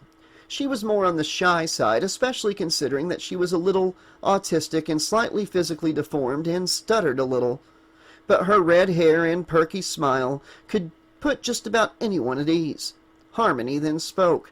Why do they call it Clearwater? I bet it's because the water looks so clear? Harmony stuttered to Michaela. Yeah, mate, that makes perfect sense. The water at this lake kind of reminds me of some of the waters in Melbourne. Even though this lake is currently frozen, we don't get snow in Australia, obviously, replied Michaela. So what do you think, Carly? Said Floyd. Floyd had been eyeing Carly since the day before. They weren't bloodkin, so he figured he had a shot at hooking up with her. Carly was very simple-minded, but pleasant to talk to and cute. I'm a little creeped out that the place might be haunted, but I should manage, said Carly in an almost Valley Girl accent. I mean, I don't feel too weird about being here since there's so many of us around. There might be a creep lingering in the woods right now that may be waiting to take our organs or adrenochrome, and that's fucking weird because there's rumors on the internet that certain people in society are kidnapping children and stealing their DNA, specifically in New Jersey. Anyways, if something crazy was to happen, at least we would have enough people to fight back, I hope, Carly said in an unsure way. Don't worry, Carly, I'll protect you, said Floyd. Carly then smiled hard and said to Floyd, I find a man that's willing to protect a woman when she's frightened to be really sexy. Floyd had a look of satisfaction on his face, a hard and sensational blush. He would soon make his move on Carly. Kelvin took a mental note, telling himself in his head, I need to step my game up. Can't let this beta chump outwork me with the broads. Aries the dog started barking. He was a smart and aware dog. He noticed the cipher of people engaging in conversation, so he wanted to get a word in too, even if it was dog talk. The only time when Aries wasn't with Harmony was when he was eating or going to the bathroom. The group then divided and went their separate ways around the lake. The next family reunion event was about to start. The annual dodgeball competition was going to commence.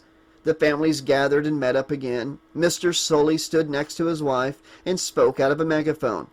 Everybody, let's split the teams up into two. Everyone that wants to participate, stand to the side. Most of the people that were participating in the game were the young folk. Floyd walked up to Carly and asked her, You're going to be on my team, right? Carly just shook her head yes and smiled. Cassandra stood next to Carly and mumbled, Thirsty much? She felt that Floyd was coming on too strong at Carly. Music had been playing in the background. The song, Get 'em Up, was the song of choice of the dodgeball game. Whoa, hey, hey, hey, whoa, hey, hey, hey, whoa, hey, hey, shawty, yo, hey, there I go, all black in the back of the club, got the mamas looking hotter like she got us some dubs, got girls over there in the scene with us. It set the mood and made for a fun and cool tone. When the game started, 14 people were engaged in the event. Quentin was one of the participants. He was pretty hyped to have his chance to smash people in the face with the dodgeball. They weren't the soft, cushiony balls either. They were the rubber ones that could do some damage if you put enough force behind the throw. Quentin yelled, Let's go! With excitement. The game started. There were two teams. The first consisted of Ezra, Quentin, Harmony, Mrs. Sully, Cassandra, Fiona, and another friend of the family named Otis. Team 2 consisted of Mr. Sully, Michaela, Kelvin, two brothers from a different family named Alex and Frankie, Carly and Floyd. 7 people on either team. Both teams lined up on their sides. The dodgeballs were placed in the center for everyone to run out and get them at the start of the game.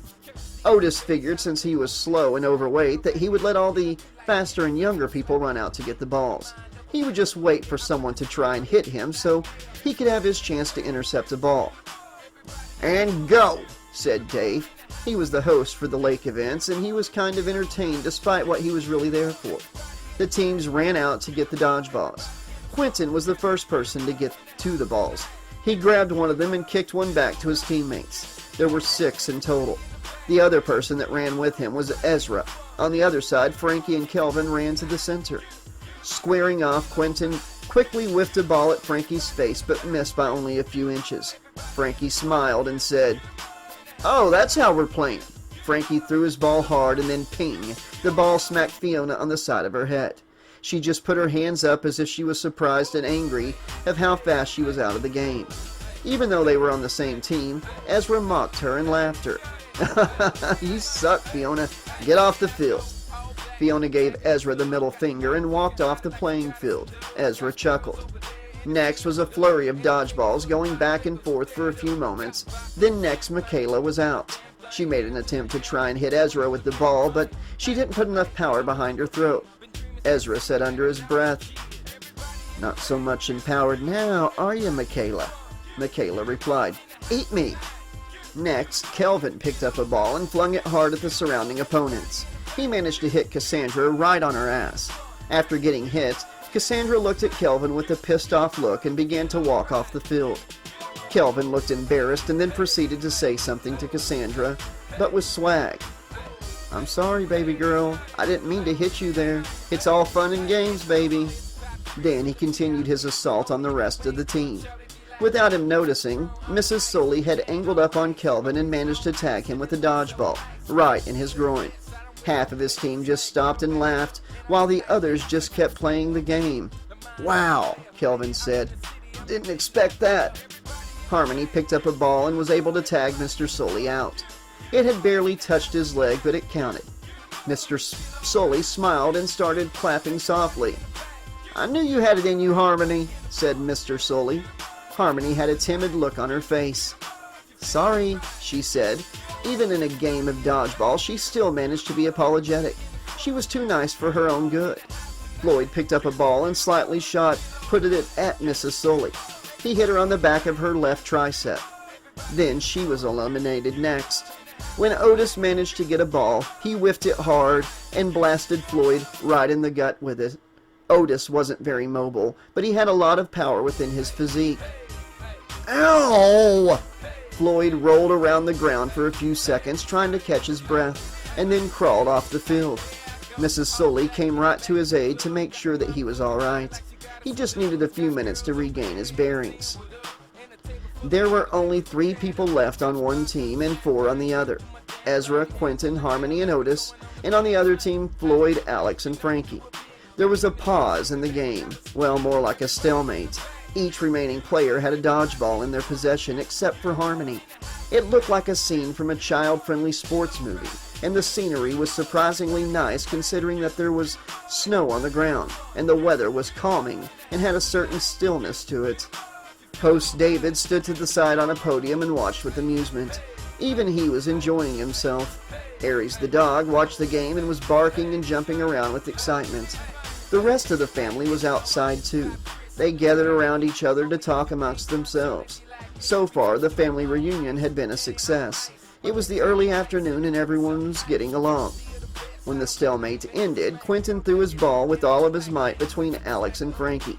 He figured that he would hit someone considering the speed and force of the throw. He did.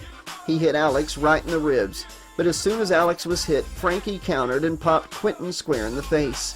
Frankie's face lit up with exhilaration. "Yeah, boy, how you like them apples?" Frankie said with a taunting tone towards Quentin. Quentin surprised for a few seconds, then burst out laughing. When he walked off the field, he yelled to Frankie, "You got me this time, you little shit." Carly hadn't done much in the game at this point, but she managed to get one of the balls and luckily hit Otis on the side of the head, tagging him out. He hadn't really noticed her, and if he was paying attention to her, he would have most likely caught her ball, which didn't have much force behind the throw. It was slow enough for an elderly, decrepit person to catch. Now only Harmony and Ezra were left, and Carly and Frankie. Frankie threw 2 balls at the same time at Ezra, both missing. Harmony and Carly both threw their balls at each other at the same time.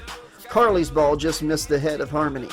Ezra then whiffed a ball at Carly, and then ping, Carly was out, hit right on her right breast. She jolted a hand towards it and said, "What the fuck?" as if she was questioning why Ezra hit her on the chest. Ezra just looked at her and said, "Unintentional, kinda," then continued. Harmony and Ezra at the same time threw their balls at Frankie. Frankie managed to catch Ezra's ball, but he was so focused on not getting hit by the more forceful throw, he temporarily forgot to dodge Harmony's ball. Though Ezra was now out, Frankie had barely gotten hit on the foot, but was also out. Team A had won, all because of the efforts of shy little Harmony. Although there were teams, there would only be one winner. The person who would eliminate the last person on the other team would be declared the winner. Dave stepped onto the field and announced to the whole family that Harmony was the winner of the family reunion dodgeball game. Dave announced that the winner would get a tour of the whole county, starting at Lake Clearwater and then Crystal Lake. Then the rest of the county. Quentin walked up to Harmony and hugged her and then gave her a platonic kiss on the cheek. "It's good to know you have a little mean streak in you. You'll need it someday." Quentin was impressed. Harmony smiled and said, I guess I don't like to hurt people." Ares protects me, so I don't have to," Quentin replied.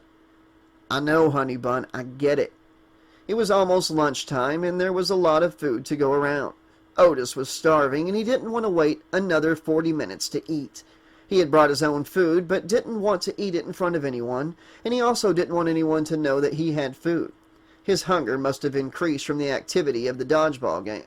When everyone was occupied and entertained by something else, Otis got in his small SUV and drove away.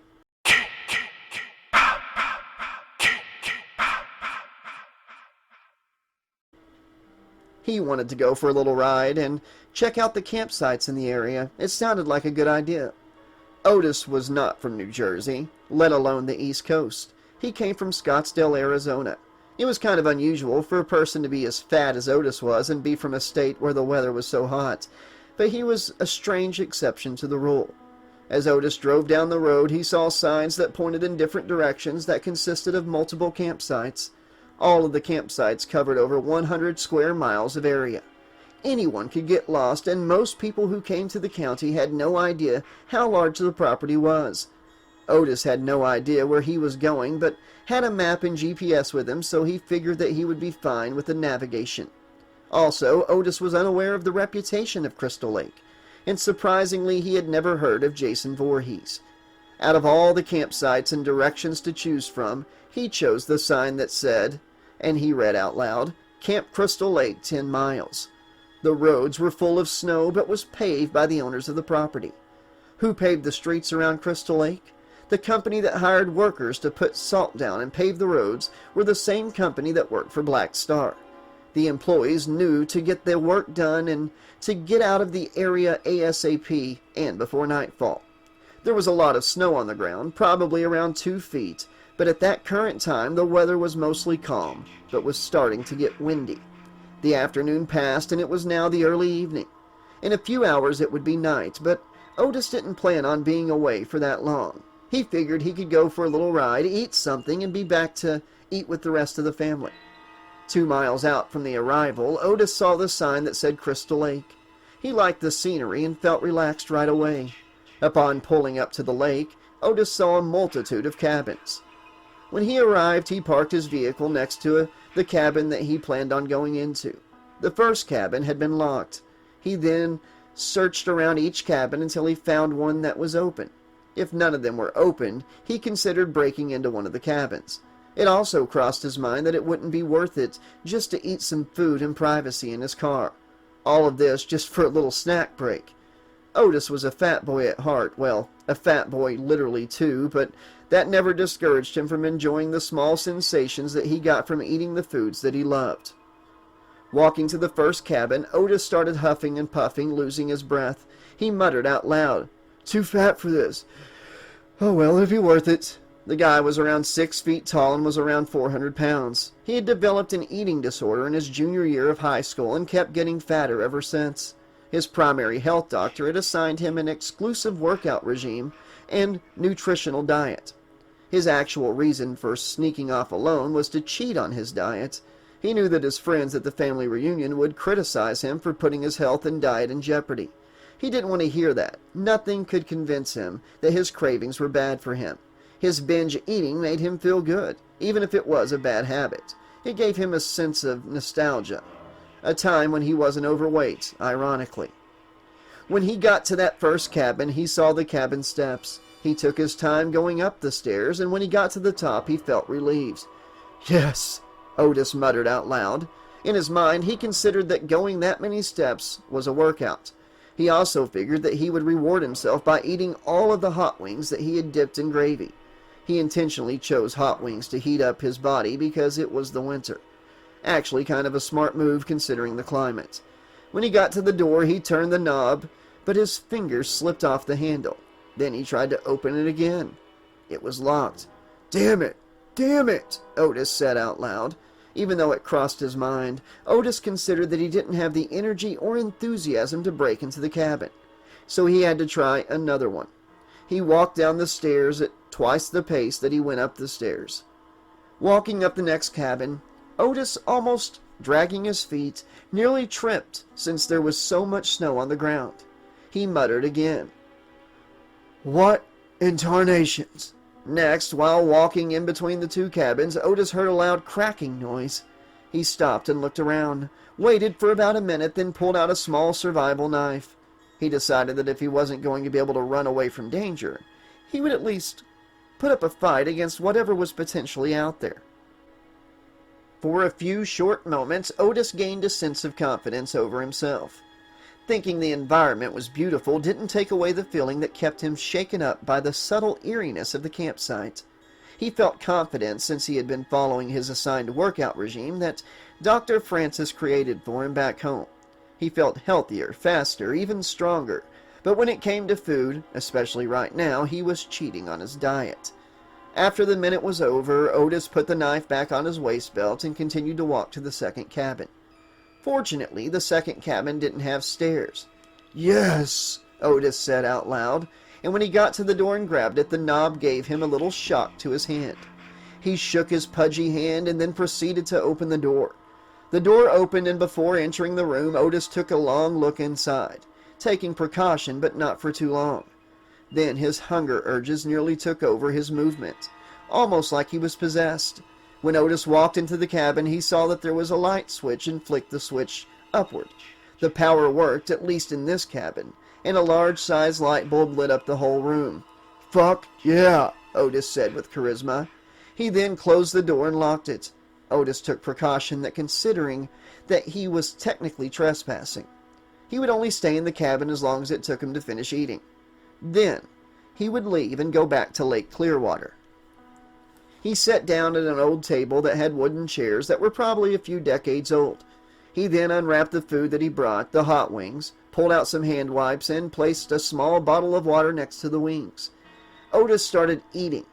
He thought, boy, are these wings delicious. It was all worth it. Some peace and quiet. While he was eating, he had been looking around the room in a spectacle. He noticed a few peculiar things that caught his attention. Some trophies in the corner, a mounted stuffed turkey, mouse traps in an open box, a broken canoe paddle that had a stain on it, and a sign that said Camp Crystal Lake. He also saw a little booklet.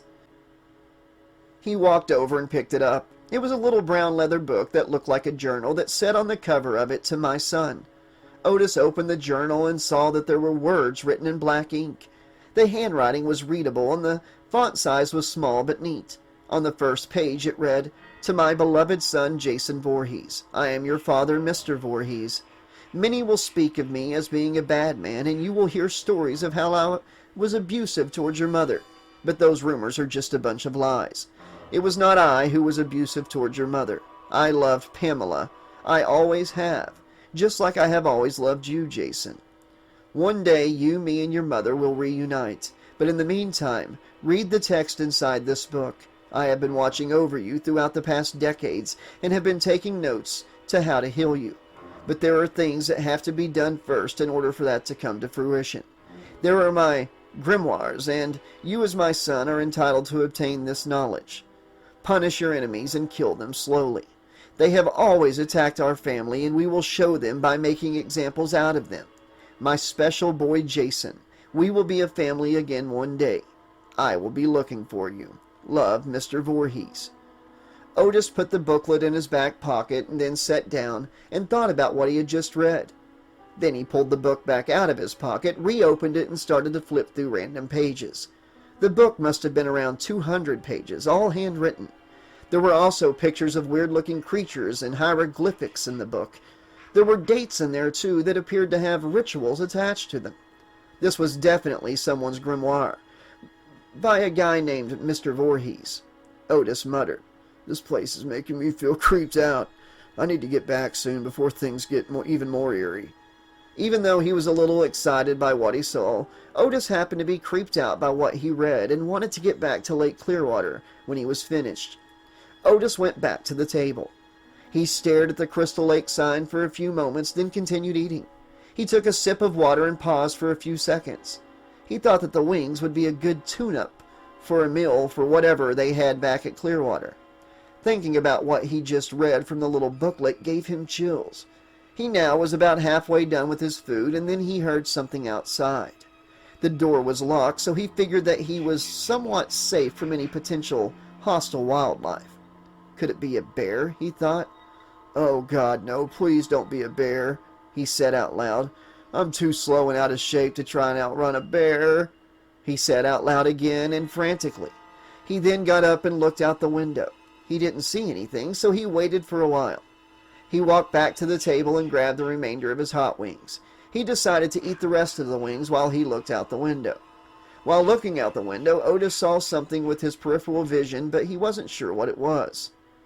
All right, there's something out there, and I think it's time to get the fuck out of here, Otis said to himself. He took precaution and waited near the door in the cabin, where he could see out the window. He managed to finish his wings, and now had his survival knife pulled out in his right hand. He turned off the lights in the cabin and waited to hear what he thought was outside. His heart was racing. It seemed every time he got the courage to go outside and run to his car, the noise that he heard became louder. He had his keys to his SUV in his left pockets and had locked the door of his vehicle. He thought if he had to make a run for it, at least he wouldn't have to take time to unlock the door. He could also automatically unlock the car door with the tech button of his key, but even that would take up too much time. His car was about 150 yards away. That was about the range of 1.5 football fields. Otis was nervous, and the spiciness from the hot sauce had contributed to the uncomfortable feeling in his body. He finally cracked the door open and peeked his head out. He stayed in that mode for 3 minutes. Then he heard it, a growl. He was right. It was coming from the opposite direction of where he came, and there it was, a large black bear. It was abnormally large for a black bear, about 7 feet long and looked about 700 pounds. Black bears weren't supposed to be that big, Otis thought. He remembered seeing them back in Northern California when he used to visit his cousins out there. Otis quietly closed the door and glanced out of the window. The bear stayed in the vicinity for about 20 minutes. At one point, Otis thought he was going to shit himself because the bear started to press against the cabin door that he was in. It most likely smelt the food that he was eating, Otis thought. The hot wings. Otis then came up with an idea. If the bear did smell the food inside the cabin, it would eventually try to get inside, and Otis knew damn well that he didn't want that to happen. Fortunately for Otis, the cabin had 2 windows, one near the door and one in the back of the cabin. Otis decided to take the remains of the food, mostly bones and sauce, and throw it out the back window to occupy and distract the bear. Otis opened the window and threw the remains of the food out the back window. The bear smelled the food and proceeded to walk towards the back of the cabin, but not without a small hesitation. It stared at the cabin that Otis was in for about 40 seconds. He thought, "Does it know that I'm in here? Oh God, it might want to eat my insides." Otis thought back during the time when he was back home, sitting inside watching a bear documentary on the Discovery Channel. It gave him a little insight about the outdoors. Otis thought that when the bear was distracted with the food, he would make a run for it. He had a decent chance of getting away since black bears weren't known for being aggressive, but this was no ordinary black bear. When the bear got to the remains of the food and started eating the bones, Otis opened the door and slowly started to creep away from the cabin. Because of the snow on the ground, he made small footstep noises, but nothing too loud that would draw attention to himself. When Otis got to the 75-yard mark, he booked it and ran as hard and as fast as he physically could. He looked back and saw nothing following behind him. Almost there, he thought, and then finally he was at his truck. He opened the door quickly and got into the SUV. It was a pickup truck that had nothing in the back except for a black plastic cover. Otis took a few moments to catch his breath. Now he only needed to get his wits back and pull off. Otis put on his seatbelt and looked in the rearview mirror. He saw nothing.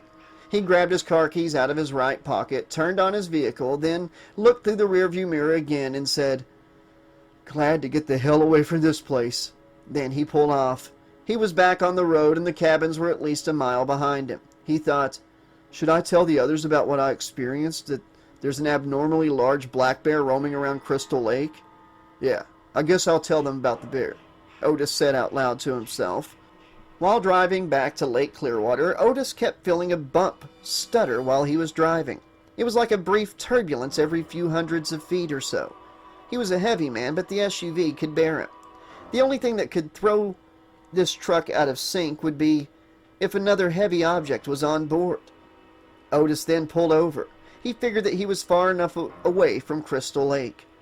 When he got out of the SUV, he went right to the back of the vehicle and paused for a moment. There was a pronounced lump under the cover. Otis thought, I didn't put anything back here. This was empty when I left Clearwater.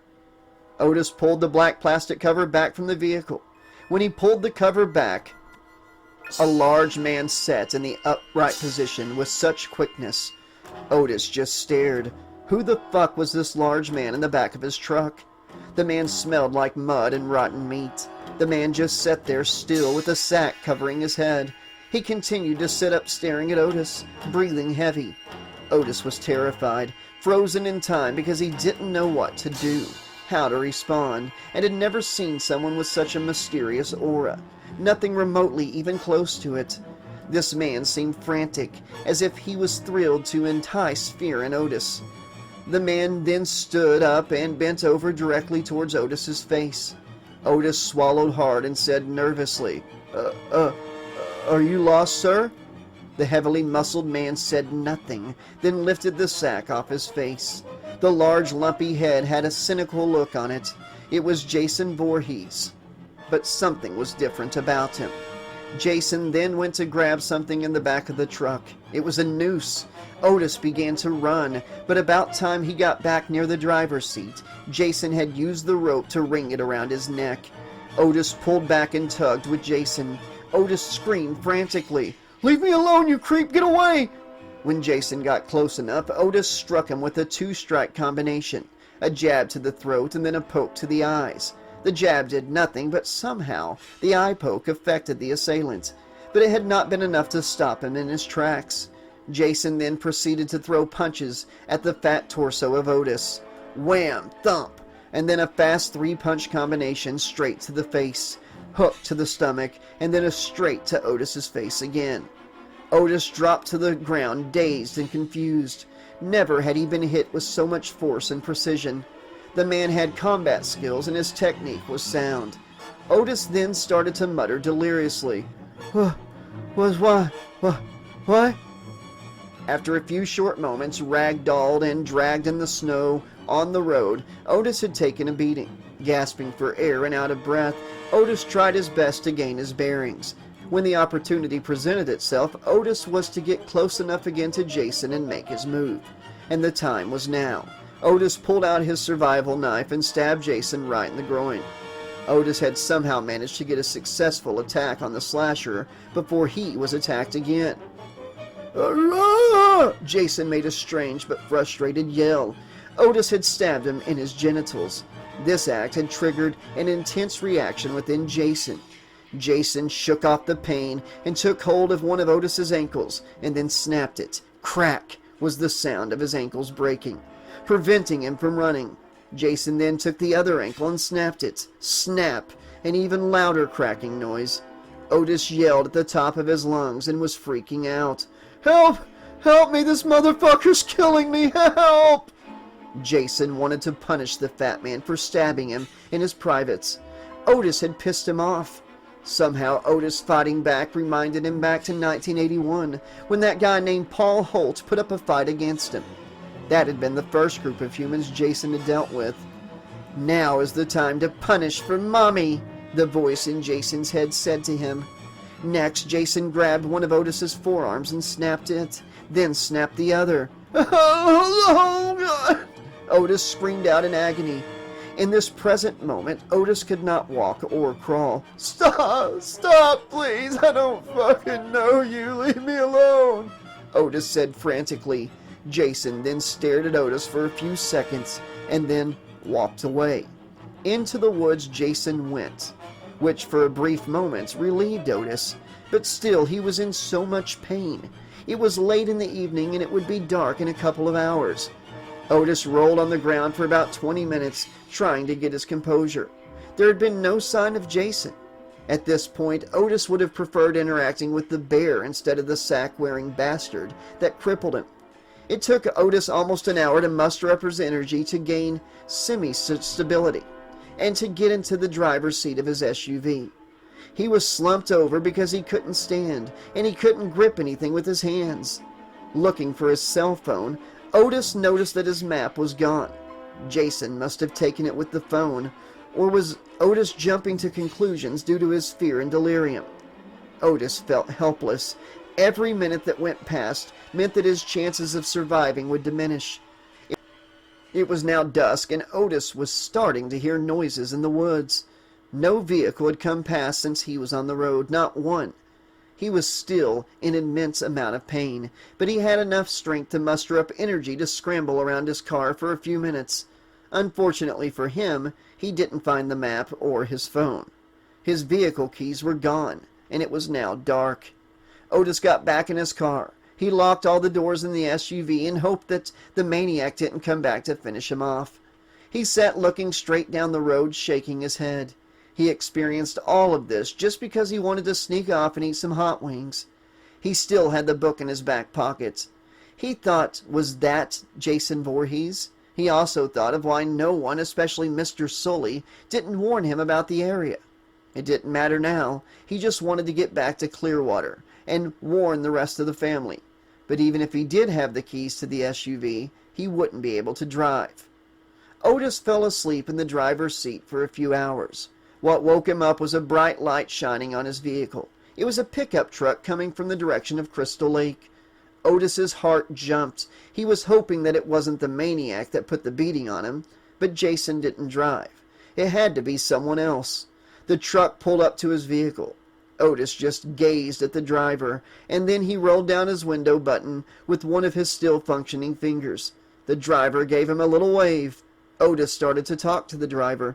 "Sir, please help me. Someone attacked me, and I'm in a lot of pain. Please, please." The guy put his finger up, signaling for Otis to wait a minute. Then the guy got out of the truck. He was around 6'6" and looked around a solid 300 pounds. He was massive and heavily muscled. He had long red hair and looked like he was in his late 50s. The man walked over and said with a very deep, raspy voice to Otis, "Looks like you've been through a lot, my friend." Otis looked at him and said with an out-of-breath tone, "Yes, but we both need to get out of here. There's a man out here hunting people, and I'm sure he was trying to kill me. I don't know why he walked away. I don't know where he went, but I'm sure he was going to come back and try to finish me off." "Get in," the redhead man said. "Come on, I'll help you." After the man put Otis in his passenger seat, he got in the driver's seat and looked at Otis and said, "Is there anything you want to get from your vehicle before we leave, friend?" "No, he took everything that I needed to get back," Otis said, looking at Otis with penetrating eyes. "What direction?" said the man. "Straight. My family is 4 miles away from here. They're at Clearwater," Otis said out of breath. The man started driving in the direction that Otis requested. He was quiet for a few minutes, and Otis was fine with that. Then he asked, "So what happened back there, and why is your family around Crystal Lake?" Otis took a few seconds to get his story straight and then proceeded to talk. "We're here for a family reunion. We planned on being here for a few days, and as for me, I was just going for a ride, checking out the area. Then I ran into that guy," Otis said in a semi-depressing manner. The red-haired man shook his head slightly.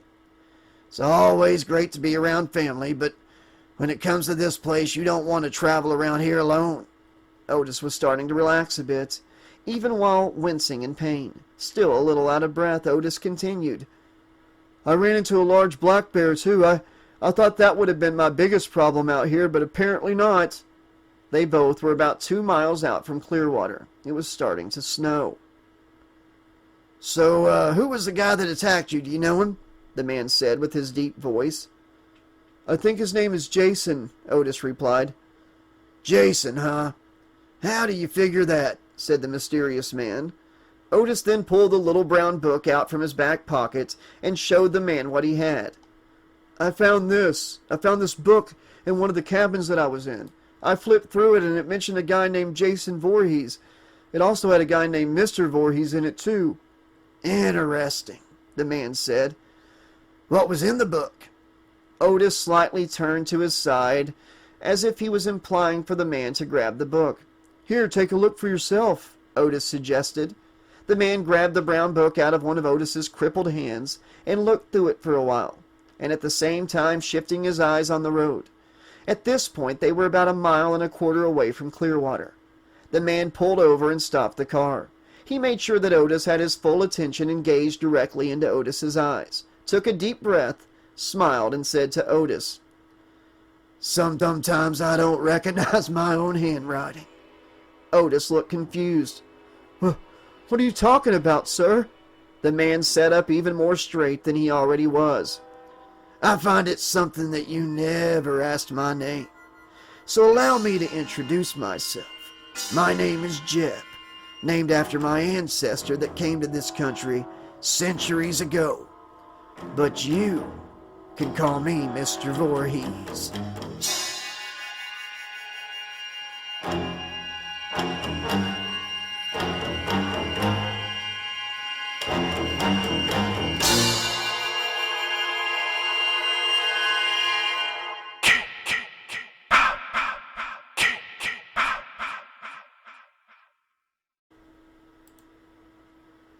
Chapter 7. "Where's Otis?" Mr. Sully asked. "Does anyone know where Otis is or went?" Nobody replied. Everyone was sitting and standing outside the front of the cabins near the campfire. It was late in the day, and Otis was nowhere to be found, and his vehicle nowhere to be found, according to the family. Mr. Sully had called frantically, called Dave because of his concerns about the absence of Otis. I'll check around the area," Dave assured. "Contact me on the radio if anything sounds eerie," said Mr. Sully. Dave gave a compliant smile and said in his Texas accent, "Will do." Dave got into his Camaro and drove off. While driving in his car on the radio out to Crystal Lake, Inspector Second Star Dave Elvis Riker thought hard and considered the possibility that Otis may have run into Jason and most likely would be dead by now. That wasn't important to Second Star Riker because his primary objective was to lure two specific individuals to Jason so that the ritual ceremonies came to fruition. After the two people were to be killed by the hands of Jason, it didn't matter if everyone else was killed or left alive. Dave Riker pressed on his communicator and contacted headquarters. "Reporting," said the agent. "Clear," said headquarters. "I have logical speculations that consider one of the subjects to have directly encountered the specimen. It is probable that he may have been killed by the specimen and that the subject may currently be on the prowl for new blood." The lady on the other side of the communicator spoke in a calm but authoritative tone. "That is excellent news, Inspector. But until one of the primary subjects are in alignment, your duty is to keep the family calm and unaware of what our plans are. We cannot afford to jeopardize this operation for some randoms. The specimen has great value to our senior partners. Jason Voorhees is meant to play a significant and important role in our organization. Don't you ever forget that."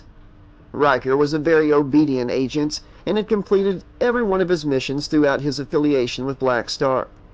"Yes, I completely understand and comprehend. I'll be on it at once, Director. Over and out." Headquarters hung up the comm, and Agent Riker continued to drive.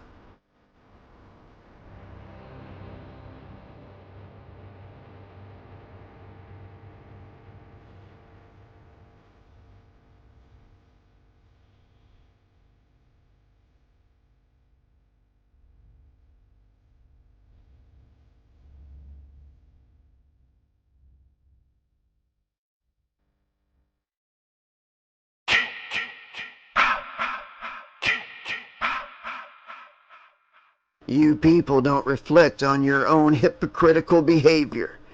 You come repeatedly to this camp, regardless of the negative, dreadful stories you heard about this place. Stupid, if you ask me. But when it comes down to it, it all works out for me and my boy. We enjoy punishing the stupid and naive. They take their lives for granted, especially by coming to Crystal Lake. You neurotypicals disgust me. But I'll tell you a secret about my boy Jason. Every person he kills, every one of the young teenagers' spirits that he takes from this realm, it makes him stronger. Every time someone comes to this camp and gets killed by my Jason, they enhance his abilities. Out of all the times that he is killed or was put to sleep, it is now when he gains his new abilities. Otis was still in the passenger seat. He was still in pain, but somehow he had somewhat gotten used to it to a small degree. It must have been the adrenaline. He just sat in the seat and listened to what Mr. Vorhees had to say. You know, my boy has developed some uncanny abilities. He has created so much turmoil over these past few decades that he created a ripple into an alternate hell dimension. My boy's been to hell more than one time, and I didn't get to formally meet him until I met him down there. But somehow, he knew who I was. Have you ever heard of the 9 gates of hell in the Cliffoth? Mr. Vorhees said, with intrigue. No, Otis said in a timid manner. Well, I met my boy in the 4th gate. That's where tormented spirits hunt each other down repeatedly. It's a place where the predators can master their craft. It is also the place where my boy got manipulated by that Freddy Krueger feller. He was posing as my wife, you see, Jason's mother, Pamela.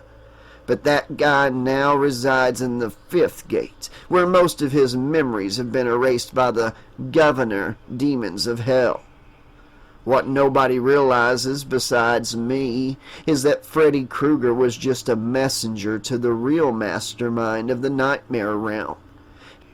He got the name Son of 100 Maniacs because his mother, a nun, was raped in a mental asylum by over 100 men, and they never knew exactly who the biological father was. It was a case of possibly telegony, but I knew who Freddy Krueger's actual father was, but that isn't important at the moment. What's important is who the grandfather of Freddy Krueger is. It all started with him. His name was Mr. Krueger, but he recognized as Frederick Krueger, born in 1838 and died in 1910 at the age of 72. He resided in Lightning Creek, Oklahoma, and used to abduct, torture, and kill children. That's where Freddy Krueger gets his antics from. The occult world worships Mr. Krueger, and because he died at the age of 72 in a mental institution in his sleep, occultists utilize him to summon the 72 Gosha that are known as demons. But to others, these demons are angels. Freddy had connections to some of these demons, but not most. They were the ones who allowed him to hunt people within their dreams, you see. But no, since Jason has been exposed to that type of paranormal activity, he has now developed his own ways of hunting people down in the astral plane. You're probably thinking to how I fit into all of this. I'll tell you how. My great ancestor, Jebediah Vorhees, came to this country in the mid-1600s. He possessed a magical book named the Necronomicon Ex Mortis. It has been in our family the whole time that my bloodline has been in the New World, the United States, you see.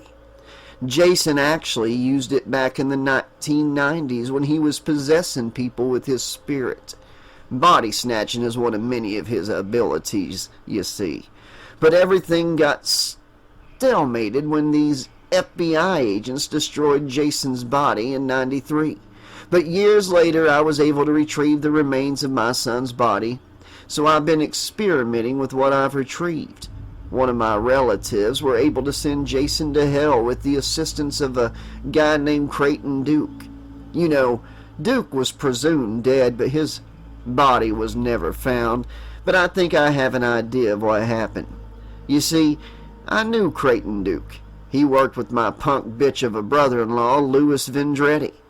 In 1996, when Jason and Louis were being resurrected, I had undergone In 1997, an experiment with Jason's body that allowed me to learn more about the darkness that resided within him. And this was thanks to the ancient technology that I was fortunate to come across by some occultists who go under the alias called Wolfram and Hart. Do you understand now? They are my suppliers to supernatural artifacts. We made a deal. I teach them about Jason's ways, and they give me occult knowledge I can use. You can never know too much, and it's never too late to learn new things. There were restrictions with Jason's body, though. Somehow Diane Kimball's DNA was able to slightly influence replica Jason's decision-making. Sometimes he refuses to do certain tasks. Jason had a curse put on him. The curse of the Jersey Devil, to be exact. That's why he keeps coming back.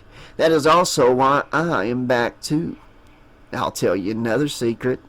There is a handful of people out there who thinks that it was Pamela that performed black magic on Jason, but the truth is that, yes, Pamela has practiced black magic. Yes, she's practiced black magic on Jason. But it was Lewis and myself who performed black magic on Jason directly. Unlike Lewis, I did it to protect him, and ultimately to bring me back. Over this last year, since we've been back, I have spent time with my boy, teaching him how to be a man, you see. Pamela did what she could, but she raised Jason to be a mama's boy. With all of his experiences, I have noticed Jason evolve with a level of maturity. He is not a man yet mentally, but as long as I'm around, he will be closer to achieving that goal. One last secret there. Wolfram and Hart and I were able to produce another Jason. Sure, he's not my full capacity Jason, but he is still my son. The directors call him Replica Jason, but I call him Johnny. You see, my boy travels. He is also known in Canada as the White Pine Slaughterer. He wears a sack on his head. You met him earlier. But there are two of them. They are both my boys. I teach them both about the importance of family. So if you deal with one, you will have to deal with the other one. You see, Jason looks at Johnny like his younger brother. He is very protective of him. Similarly to how protective Pamela was to the real Jason. They're the Vorhees brothers, and I'm Big Daddy Vorhees, and I am at the head of that table. Nobody's fucking with my bloodline and living to tell about it. No one. So, what do you think? Otis looked flabbergasted. He didn't know why this guy was sharing so much information with him. This whole experience in the last few hours had been a mind fuck on Otis. He was confused and creeped out at the same time. Otis said, I'm not sure what to say. Mr. Voorhees started driving slowly for a quarter of a mile, looking out the window and back to Otis. Then he pulled over the pickup truck. They were 1 mile away from Clearwater. He then said in a very calm tone to Otis, You see, you weren't supposed to be alive this long after interacting with Johnny, but I needed to talk to you, to get your perspective and to pick your brain. You haven't verbally said much, but you didn't need to. Jason wasn't the only one who developed special abilities in hell. I fell in love with shape-shifting particularly. I prefer to morph into the animals that have a preferred appetite. Bears enjoy the taste of human flesh once it has sampled it. I also can impersonate voices. So give me a reason not to kill you. Otis quickly responded. I can spread your message. I won't get in your way. I just want to leave this place. You have my word. Mr. Voorhees grinned. Tell you what, if you can make it back to Clearwater, I'll let you live. You have my word. Otis got out of the truck and crawled on the snow-filled ground. He knew he had to psych himself out to be able to bear the pain and the weather at large.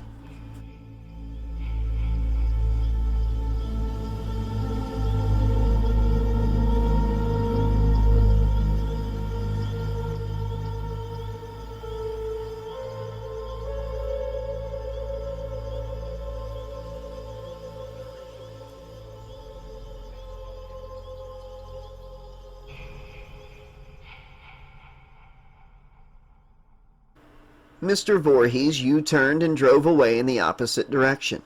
When Otis looked back to the road, Mr. Vorhees was gone and had been nowhere in sight. Otis was now alone in the cold, dark woods of northwestern New Jersey. When he looked down the road, Otis saw a shadow from a distance. It couldn't have been Mr. Vorhees. Then Otis heard footsteps coming from that direction. It was a person. A large person. "The sackhead guy from before," Otis said out loud frantically. The figure started to slowly walk in Otis's direction. Now the assailant was running in Otis's direction. It was Johnny, a.k.a. the White Pine Slaughterer. He had switched out his sack and now wore an old-fashioned firefighter mask. It almost looked like a scuba diving mask. The look on Otis's face displayed a sense of hopelessness. Otis spoke to Johnny while he stood over him. "Please, please, I want to live. I have nothing against you. Why are you doing this?" Johnny, in a very muttered, irate voice, spoke. "For Daddy." Though Jason was now more mature, Johnny still thought like a child. But that never discouraged him from killing. Johnny dropped his tomahawk blade to the ground and grabbed Otis by his head. With both hands, Johnny squished both sides of Otis's face and started pressing his mandible. A loud, obnoxious scream started to eke out of the voice box of his victim. Johnny started giggling in a very odd manner. He somehow was getting pleasure from torturing the fat man. While still having his hands pressed on the jaw of Otis, Replica Jason, or the White Pine Slaughterer, Johnny, took both of his pointer fingers and pressed them into the eyes of Otis, gouging both of his eyes out. The noises Otis made didn't bother Johnny at all. He then let Otis drop to the ground. "I gave you ugly bastard," Otis said with a squished face, but with hatred. Then Johnny dropped him to the ground. When Johnny got close to Otis again, Otis reached in his right pocket and stabbed Johnny with his mini survival knife in Johnny's left foot. Johnny reacted by raising his right leg and stomped Otis's head repeatedly, 13 times, completely to mush. It was overkill, but it was so satisfying for Johnny to get a kill with his bare hands. That's how he preferred it. It's what he wanted to do to that annoying man back in 93 and 96, Stephen Freeman. The things he would do to get in reach of that weakling with the glasses. For a few minutes, Johnny stared at the headless corpse of Otis, then picked it up and walked into the woods, into the darkness.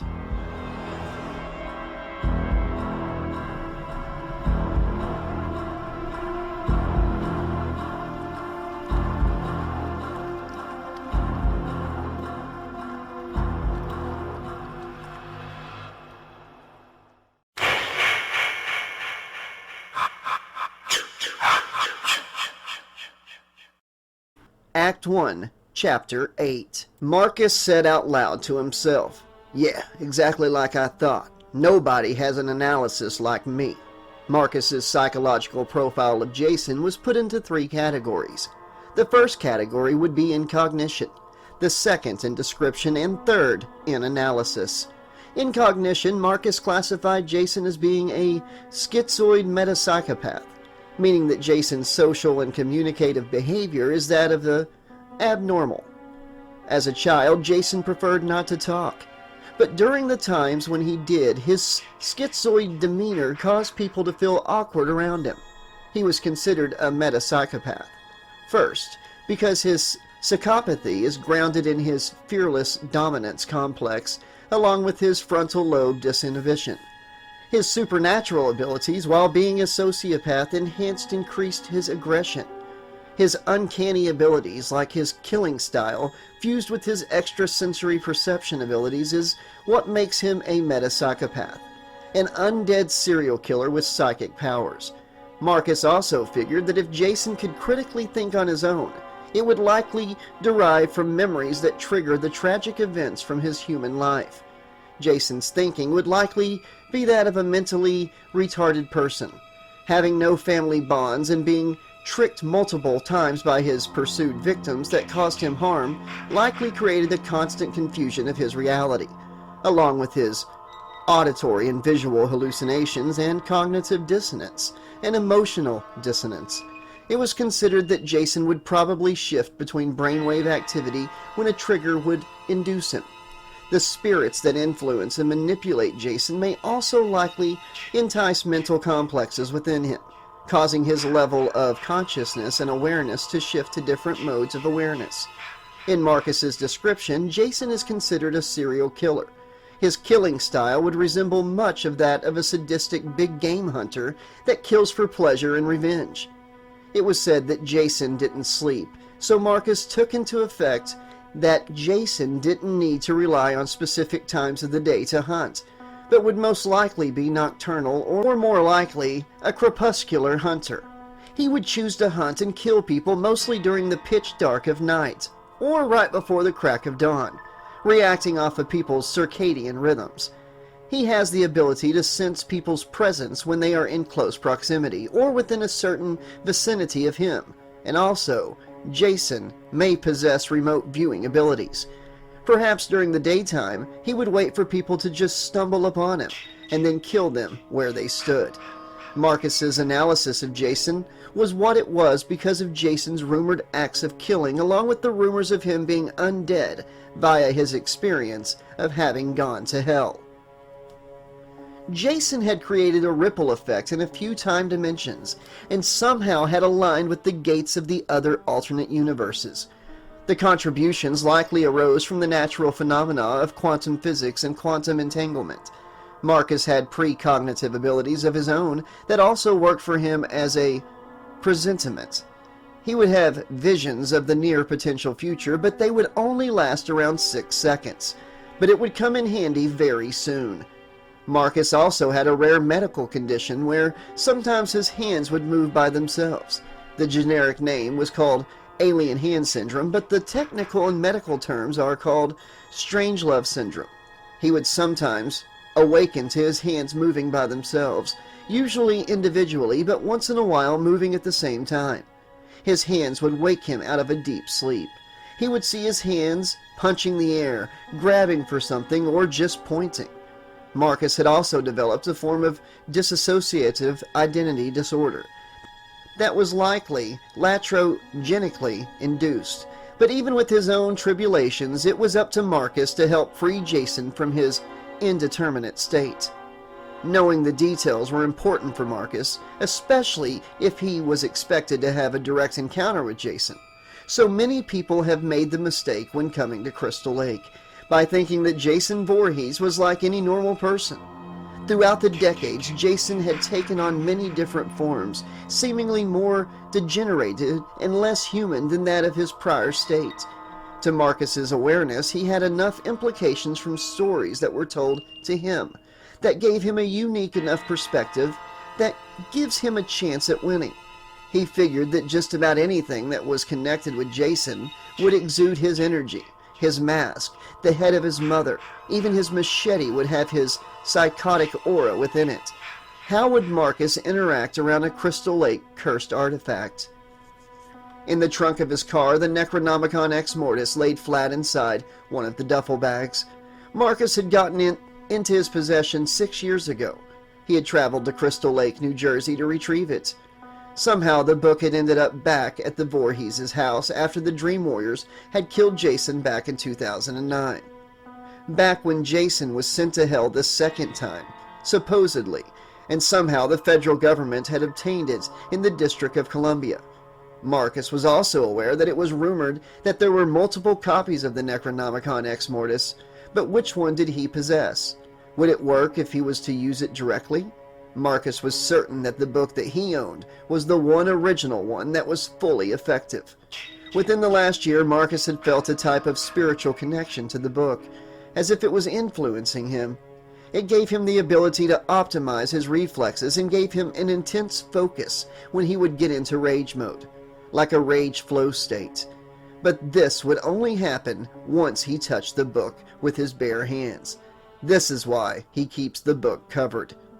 It was now closer to midnight, and it had snowed, leaving about 1.5 feet of snow on the ground. On the tires of his car, chains covered each one. The tires could reinforced themselves, reinflating each tire. The vehicle also had bulletproof windows that were tinted, and a car frame that was reinforced by titanium. Within his car, he also had a mask, a custom-made black hockey mask that he made to spite Jason. He also had brass knuckles and a collection of small combat hand knives inside his vehicle. Marcus wore brown steel-toe boots, black jeans that had knee guards built within them, a gray flannel, a small black jacket, and brown gloves that had knuckle guards built within them. He also wore a belt that had survival and fighting gadgets on it. Marcus was ambidextrous, but predominantly used his right side. He arranged his belt in order for his best convenience of use. On his right side, a 4-inch combat knife, a small flashlight, 2 glow-in-the-dark strobe survival tubes, and on his left side, brass knuckles, handcuffs, a sap, and a short 2-foot rope, all made for combat. Marcus recalled a conversation he had had with a woman named Rennie Wickham when he visited her at the psychiatric hospital. At the time, Rennie would only speak with certain people. Marcus was one of those people. Marcus spoke. "I know, Rennie. Jason Vorhees has magical powers, and you said that he could also teleport? How is that possible? I haven't been able to read anything in the Necronomicon Ex Mortis that mentioned teleportation." Rennie replied frantically, "You need to understand, Marcus, that Jason Voorhees is capable of the uncanny. He still haunts my mind to this day. When I defeated him in 1989, he was still alive. He somehow shifted to a child the last time I saw him. Then suddenly, he disappeared.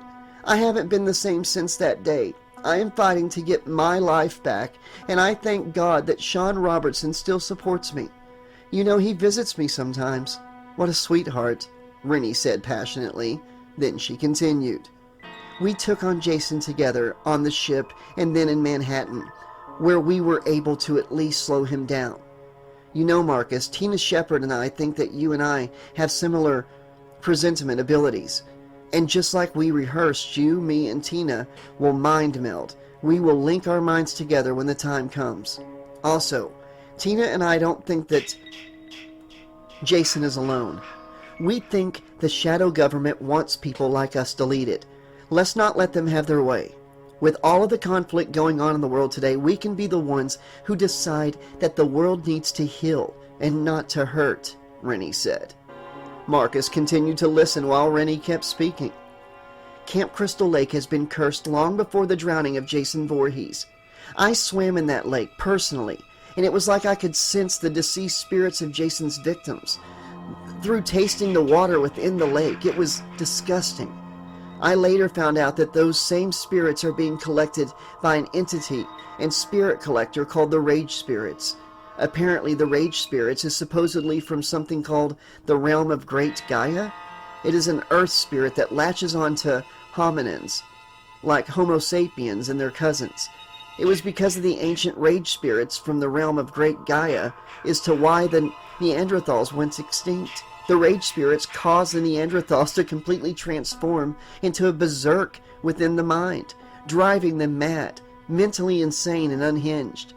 I originally recall a story of a Native American shaman of the White Cloud family who was said to have been the one who put the negative curse on Crystal Lake. The curse was to be withheld by a hellspawn straight from the underworld, a demon, a devil, a New Jersey devil. This devil was said to be able to shapeshift and teleport. Also, this devil somehow was said to be able to telepathically convince people and persuade them into doing things that they wouldn't desire or normally do. It is supposed to be able to manipulate you through your desires. For some, it's sexual desire, but for Jason Voorhees, it's his primal rage to kill that is his ultimate desire. The curse of the Jersey Devil is controlled by the Rage Spirits." Suddenly and rambunctiously, Marcus's heart started pumping, beating excessively, causing his brainwaves to change and fluctuate. His homeostasis intensified and altered, and then he stopped. When he started moving again, he had been grounded. It was Marcus, but a different aspect of him. His INTJ ego personality made him more preserved, but his other personality would hijack him. It would be his shadow. The shadow of Marcus Duke. It was the ENTP personality of Marcus coming out. He introverted sensing nearly took over his reflexes. A voice projected out of his vocals. "I don't think so," old Creighton Duke's voice. The voice said. Marcus then proceeded to dig into the trunk of his car. He grabbed the Necronomicon Ex Mortis with his bare hands. He then opened the book and started chanting ancient ones. Ade Due Dambella, enhance my power, I demand from you.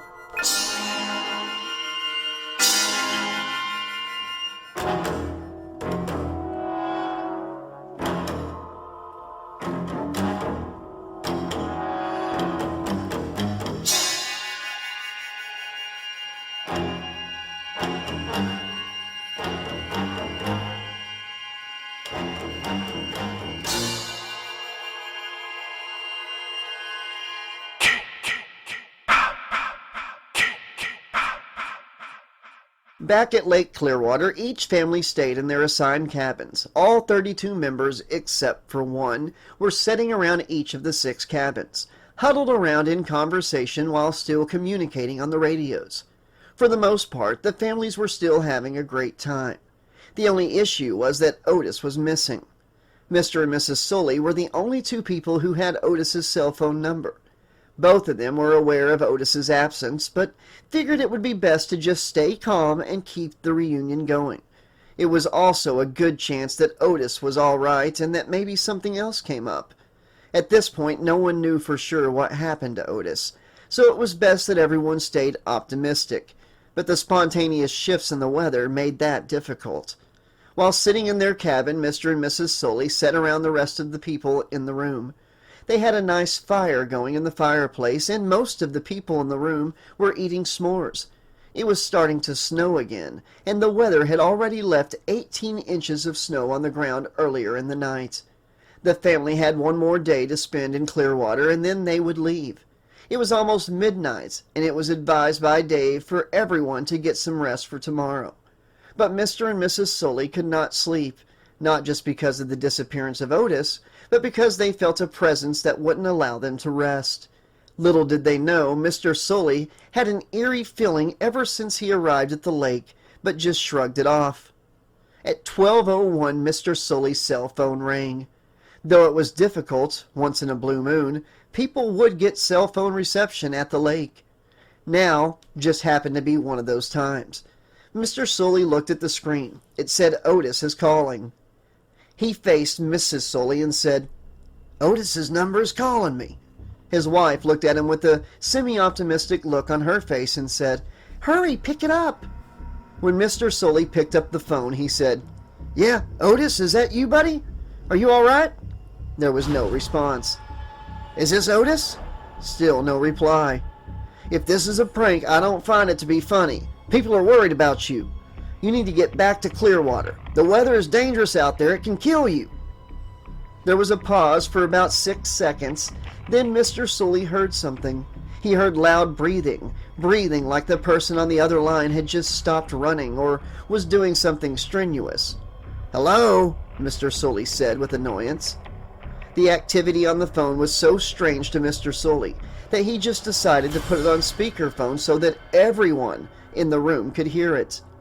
Mrs. Sully spoke loudly in the phone and said in a nurturing tone, "Please, Otis, come home. We're not mad at you. We just want to know that you're all right." There was no answer for a while. Then the loud breathing started again.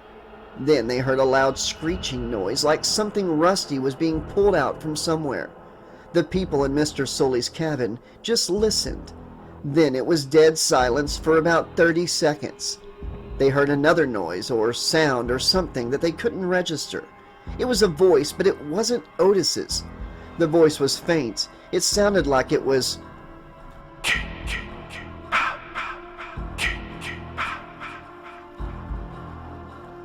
Floyd was also in the room, and he looked freaked out. He decided to put his 2 cents into the matter. "Is anyone else hearing die, die, die on the other line, or is it just me? This is getting freaking weird, man." Michaela was also in the room. She stated, Yeah, I agree with Floyd. This is getting creepy. Sounds like a fucking weirdo neckbeard being a freak. Maybe we should leave already. Whoever it was on the other side of the line stayed connected for another minute, then hung up. That was strange, said Mr. Sully. Then he turned to the rest of the people in the cabin and assured them, now calm down. Even though we don't know who that was for sure, it's not clear that anything is wrong or that we are in any kind of danger. Besides, it could just be a prank. Otis is known for having an odd sense of humor. Quentin was also in the cabin at the time, and he threw his 2 cents into the matter. Right, an overweight man is likely pranking everyone in the middle of the winter, on the cusp of a blizzard, in Wessex County near Crystal Lake. Makes total sense. Whoa, Quentin said sarcastically and with an annoyed tone. Quentin continued. I'm so glad I came prepared. It's been a while since I had to put a hurting on somebody. Don't get me wrong. I'd rather chill, but we might be in a shit show if we hear nothing from Otis. He doesn't seem like the pranking type. He also don't seem like the honest type either. I saw his chunky ass scarfing down some sliders when I was taking a piss in the cabin. Oh, it's like he was hiding, like he didn't want me to see him, like he was hoarding food. The fat bastard! Mrs. Sully then replied, Stop it, Quentin. We have no time to listen to your condescending antics. Then a large boom came from outside in the middle of all the cabins. Just about everyone rushed to the door. Kelvin said obnoxiously, Oh snap! That's some National Geographic shit. It was the big black bear. Bang, bang. The bear started charging the door. It started to break down the door. Within the middle cabin were many of those who participated in the dodgeball game. The bear was coming directly after them for some reason. The bear started to break its head through the door, and then its body, growling and foaming at the mouth. The bear seemed determined to get inside. Some people had started to prepare themselves to climb out of the window.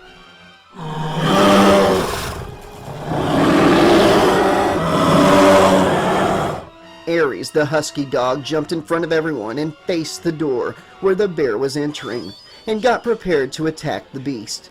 Before the bear could get its other side of its body into the room, Aries bit the bear right on its nose as hard as he could. The bear howled in a rage and backed out of the room. Someone in the back of the room started clapping. Then most of the room turned and looked at that person. The person stopped clapping and focused on the hole in the door.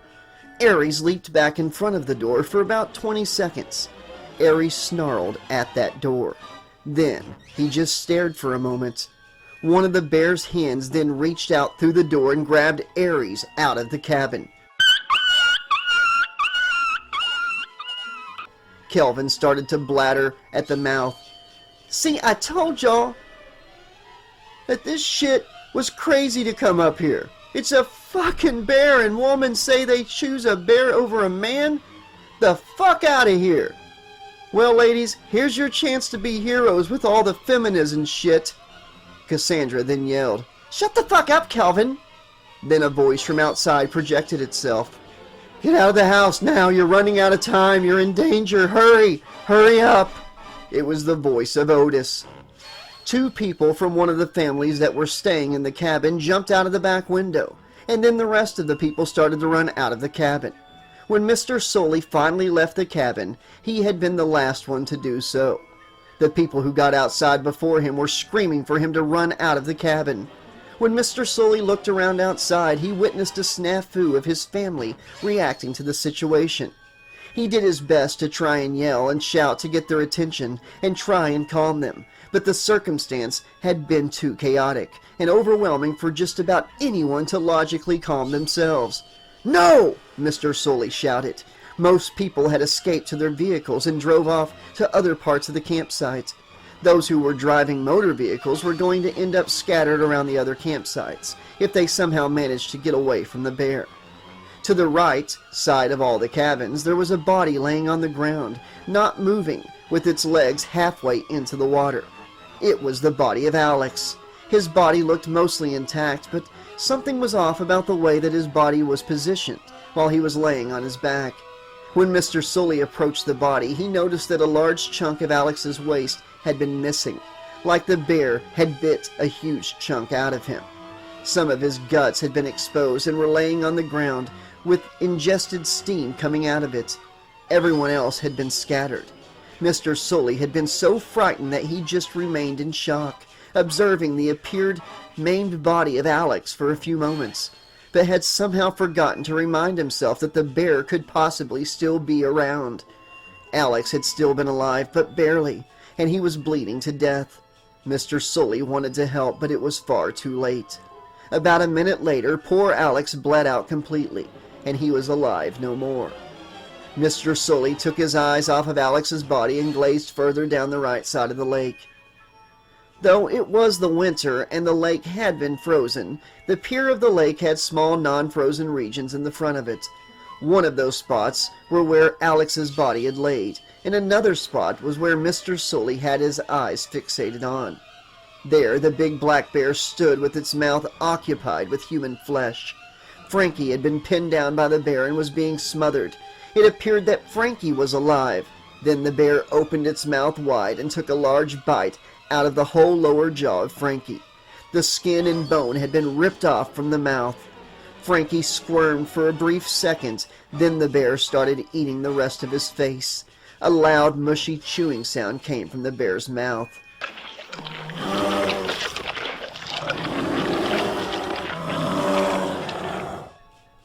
A few seconds later, after the twitching stopped, Frankie bled out and soon died due to nerve damage. It was very uncommon to witness a bear eating a human, particularly a black bear, and specifically with that kind of ferocity. Mr. Sully tried to compose himself as best as he could. He took a deep breath and ran as fast as he could to one of the cabins. The bear had seen him run into the cabin but just kept eating. Running towards the cabin, Mr. Sully looked back at the bear and saw that it wasn't following him. Luckily, when he got to the door, it was open. He quickly locked the door and right away, as fast as he could, and steady as he could, started piling up furniture behind the door. His heart raced in a way that it had not for a while. He was scared and nervous, his hands trembling, and his breathing had been so erratic that he felt that he was going to pass out. For his age, Mr. Sully moved fast. He was almost 80 years old. In the cabin, Mr. Sully stood towards the back of the cabin with a large wooden flagpole in his hand, as if he was going to use it as a weapon. About 7 minutes had gone past since he was in the cabin, and he heard no signs of the bear, and he didn't bother to look outside the window to see if it was around. Mr. Sully had one of the radios on him, and decided to get on one of the frequencies. Whispering into the radio, Mr. Sully said, "Hello, this is Adam Sully. Can anyone hear me? Over." He waited for a couple of minutes, but heard nothing, then spoke into the radio again. "Someone answer me. I'm in one of the cabins at Lake Clearwater, and there's a large black bear outside that is trying to eat me. It already managed to kill 2 people, and it might not be satisfied yet." Outside the cabin and across the lake, the large black bear stood in the dark snow-filled woods and observed the cabin that Mr. Sully hid in. The bear then stood erect like a human. For a few seconds the bear's body spasmed. Then it started to morph, change, and took on the form of a human being. The bear's physicality mass decreased. Then its fur turned into hair, red hair. The bear somehow was now human. It was Mr. Vorhees, standing in the woods completely naked. Mr. Vorhees said to himself, "Job well done, Jebediah. Yes, indeed, Pamela. Yes, indeed. Soon our boys Jason and Johnny will complete the family's work. I am so honored as their father to be able to witness it. But there is much work that needs to be done." Then Mr. Vorhees shifted back into the black bear and walked off into the cold, dark woods of Clearwater, Camp Crystal Lake.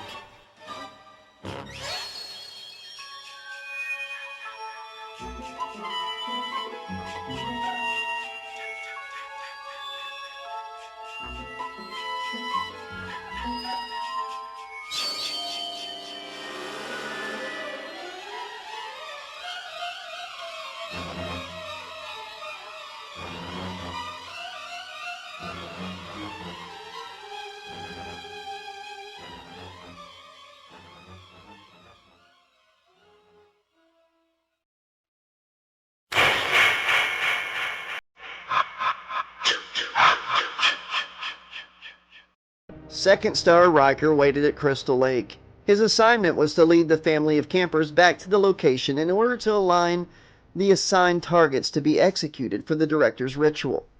Mr. and Mrs. Sully were the targets. They were to be led to Jason so that the Black Star could obtain their essence, but it needed to be through the killing of Jason Voorhees. The Sullys had a personal connection to Jason. There was no specific way that they were supposed to be killed, after all. Black Star preferred that their targets inadvertently choose their own deaths. That's how the directors preferred it to be. Also, there was no way that the campers were going to be able to leave since Black Star had secured the area and had barriers placed all around Crystal Lake and much of the Wessex County towns. They were only meant to seclude the families at the camp. As a one-star, Riker had experienced seeing the death rituals of victims while watching the junior partners conduct the surveillance cameras. The organization had patrons that were willing to pay trillions to watch their shadow government do their work. Riker was aware that certain supernatural dimensions existed. In one of the higher dimensions, Riker was also aware that Black Star had affiliations with a group called Wolfram and Hart. In that dimension, they were connected to Jason Voorhees, but differently. As soon as one of the Sully parents were to get killed, the ritual would be underway and the battle would begin. Riker thought to himself, "Hell, I'll be that much stronger. Fucking necklace to help me out. I wonder how it got its name. The Ankh Amulet. I'll make sure it gets into its proper place, and goodness gracious, things are gonna be more interesting than I anticipated with these artifacts," Riker thought. "The time is now, I guess."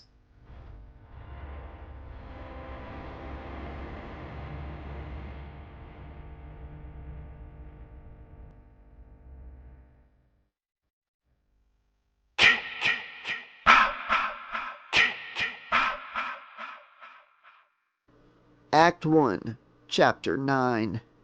Marcus had waited outside of Wessex County for over 12 hours. Now he made his way into the county. He would be approaching Crystal Lake soon and figured that it was the right time to go into the town. Whenever Marcus would do something of a high and serious magnitude, he would get into an almost hypnotic trance that would prepare him for the worst of situations. After having the Necronomicon Ex Mortis in his possession for years, Marcus had realized that the book was persuading his personality and inducing unwanted behaviors. The paranormal influences had caused Marcus to develop a sort of personality complex. But the perks of having the Necronomicon in his possession was that of a relevant combat sense. It optimized his reflexes and allowed him to heal faster than even the most athletically sound elite athlete. Just like his uncle Creighton Duke, the Necronomicon had given him premonitions of the near future. "I don't think so." The voice of Creighton Duke was stuck in Marcus Duke's head. The closer to Crystal Lake he got, the more often he would hear the voice of his uncle. Marcus got an impulsive urge to hurry up and get to the lake. It was dark in the middle of the night, with snow on the ground, but the roads were still manageable to drive on. While slowly coming into a rage, Marcus got into his car and turned on the radio and turned it up to an obnoxiously loud tone. He figured that since he was ready to throw down with Jason, he would rather quickly gain the attention of his assailant. But little did he know that Jason wasn't alone in this up-and-coming fight. In his passenger seat, Marcus had an all-black old-school hockey mask. It was the same type of mask that Jason wore, but just a different color. Marcus put it on and started to speed to Crystal Lake in his BMW X4. In a short minute, he had flashbacks of him talking to his Uncle Creighton, flashbacks to the hard times growing up, and the times when he had to be gritty to get through those tough situations. This time was no exception. But now will all have been his most bizarre and most dangerous task. He blasted the song "Welcome to the Jungle" by Guns N' Roses and continued to speed into Crystal Lake at over 100 miles per hour. It was on.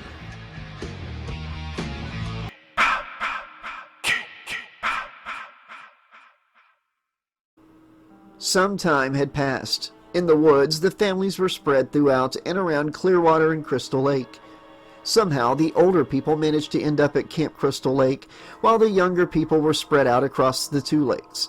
In one direction, There was a 10-mile hiking route that led Clearwater to Crystal Lake. Most of the people who had participated in the dodgeball game had begun to start walking in that direction. They figured that if they stuck together, they would have a better chance of surviving, even though it was highly likely that if they were to encounter the bear again, it would probably turn into a feeding fest. It was cold, dark, snow on the ground, and windy outside. From the looks of it, this night was going to be a long one. Everyone from the dodgeball game had been accounted for in the group except for Quentin, Harmony, Michaela, and Aries the dog. Alex and Frankie were dead, and Mr. Sully had been isolated back at Clearwater. Ezra thought that maybe the group would have time to get away, considering that the bear had appeared to be looking for food, and that they had more than enough back at the Clearwater campsite. Ezra was a critical thinker, even though he was just a teenager and hadn't graduated from high school yet, but he always viewed himself as a leader. Quentin wasn't around. Quentin would know what to do if he was with us, Ezra thought. Though Quentin had his obnoxious ways about him, he was still a battle-tested guy who wouldn't shy away from a fight. It's a good thing that we still have the 3 radios left, Lord help us, Ezra thought to himself. About a half a mile away, Quentin Esposito stayed hidden within a car. He had managed to get the bear to chase him away from the family. Quentin said to himself out loud, "I hope my baby girl Harmony is all right. The winters of New Jersey can be just as harsh as the streets." Back at Clearwater inside the cabin, Mr. Sully was still standing in the back with the flagpole in his hand. His heart rate and blood pressure had elevated. He was too nervous, scared out of his wits, and felt like throwing up. So far, it had not appeared that there was going to be any help. No one was going to come back for him. And from his perspective, the rest of his family could already be dead. Mr. Sully closed his eyes for a moment, took a deep breath, and did his best to relax himself. "I'll just stay here until the bear leaves. Maybe it'll go away. It hasn't attacked me yet. I can't really make a run for it. I'm an old man, almost in my 80s. I don't stand much of a chance." For a few minutes, there had been dead silence. That made Mr. Sully even more nervous and scared. Frantically, Mr. Sully looked up to the sky and said, "Please, God, let this end." About a half a mile away, Quentin Esposito stayed hidden within his car. He somehow managed to get the bear to chase him away from that family. Quentin had a bit of a savior complex to him, and he sometimes liked to talk to himself, out loud, as a way to motivate himself as a pep talk. "I really hope my baby girl Harmony is all right. I mean, a bear is fucking awful, but at least we ain't dealing with no supernatural serial killer who wants to hack me into pieces with a machete. Then again, a bear would eat me alive if it had the chance, so what's really the difference at this point? Oh, shut up, Quentin. Jason Vorhees is a lot worse. At least we ain't dealing with him. Anyways, I gotta get back to that family. The woods of North Jersey can be just as harsh as the streets, and the animals don't let up either. I knew Mr. Sully was out of his freaking mind when he decided to come up here for the reunion." Quentin looked down into the glove compartment of the vehicle. What he saw was a radio. He grabbed it, picked it up, and clicked the on switch.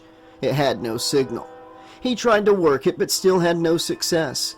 After a few minutes of trying to get the radio to work, Quentin got frustrated and tossed the radio to the back seat of the vehicle.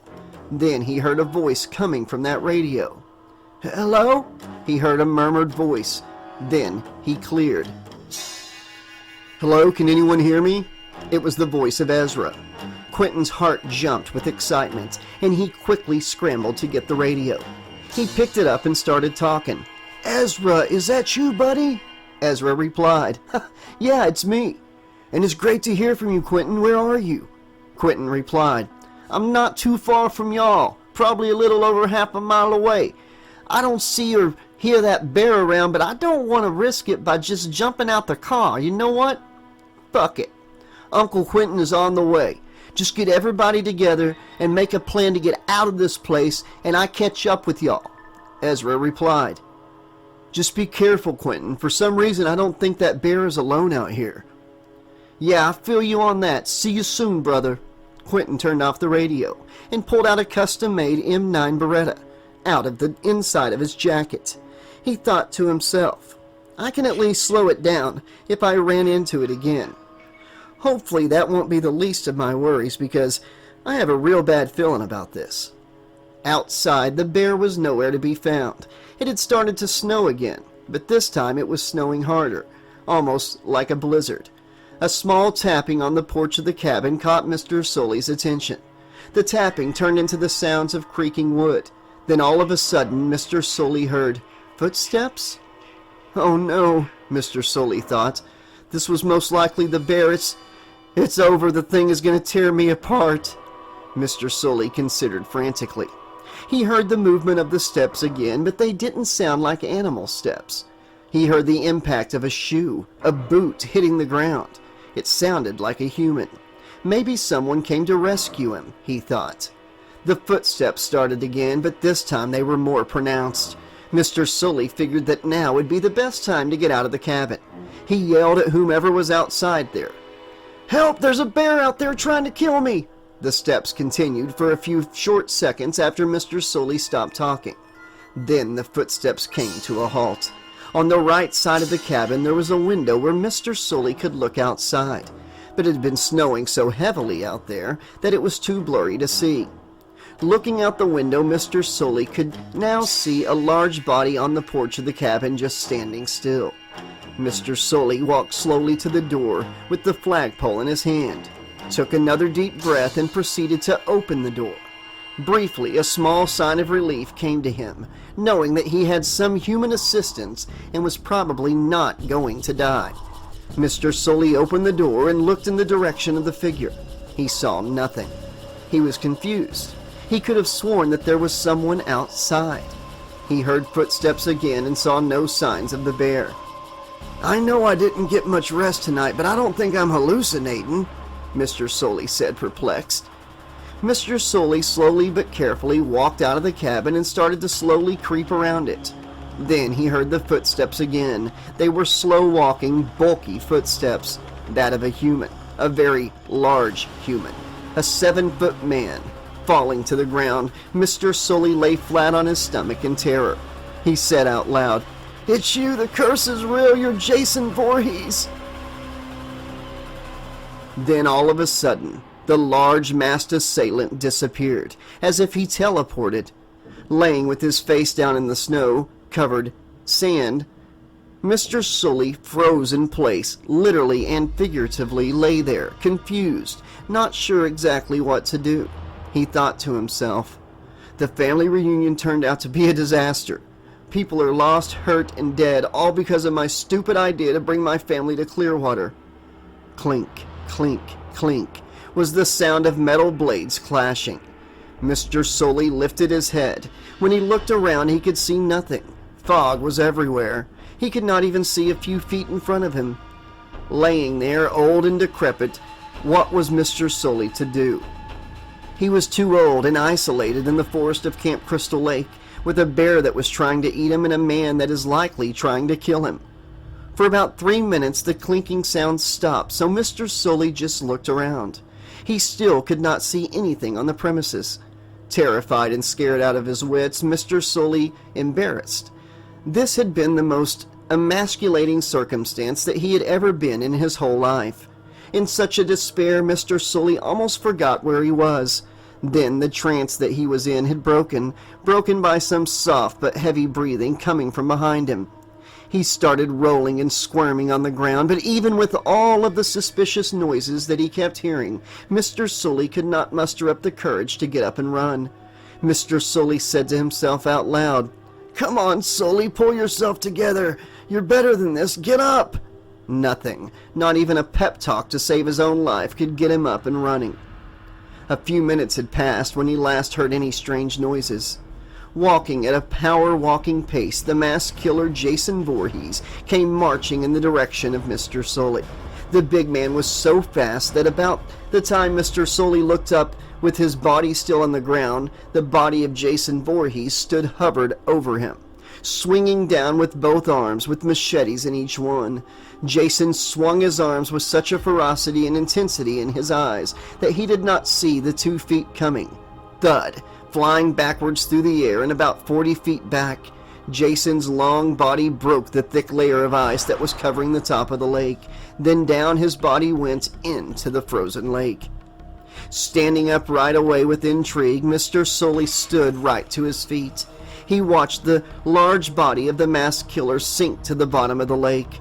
A random female's voice. "Hey, mister, hurry, come with me." Mr. Sully seemed surprised, and he thought to himself, "Am I hearing things, or did I just hear a voice of a young lady?" He heard the voice again after a few seconds, but more assertive. "Look, Gramps, I'm sure you were a stud back in the day, and the stubbornness might have been a turn-on for the ladies, but right now, it's not helping you or giving you any cool points with me. So move your ass, you whippersnapper." Mr. Sully turned and looked at the girl. He then ran as fast as he could towards that young lady.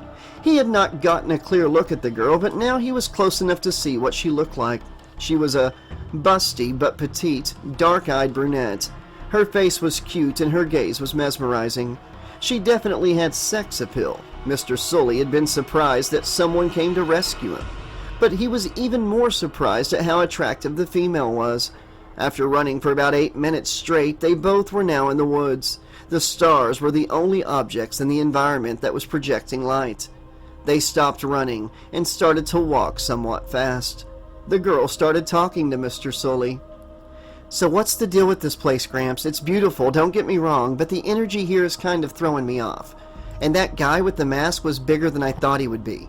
Mr. Sully looked back at the sexy young lady with the penetrating eyes and said, "Who are you and who sent you? I need to know." The young lady then said with charisma, "The reason for me being here is a long story, but let's just say that I owe a special someone a favor. But who I am, well, my name is Faith Lahane. But other people call me Faith the Vampire Slayer. At your service."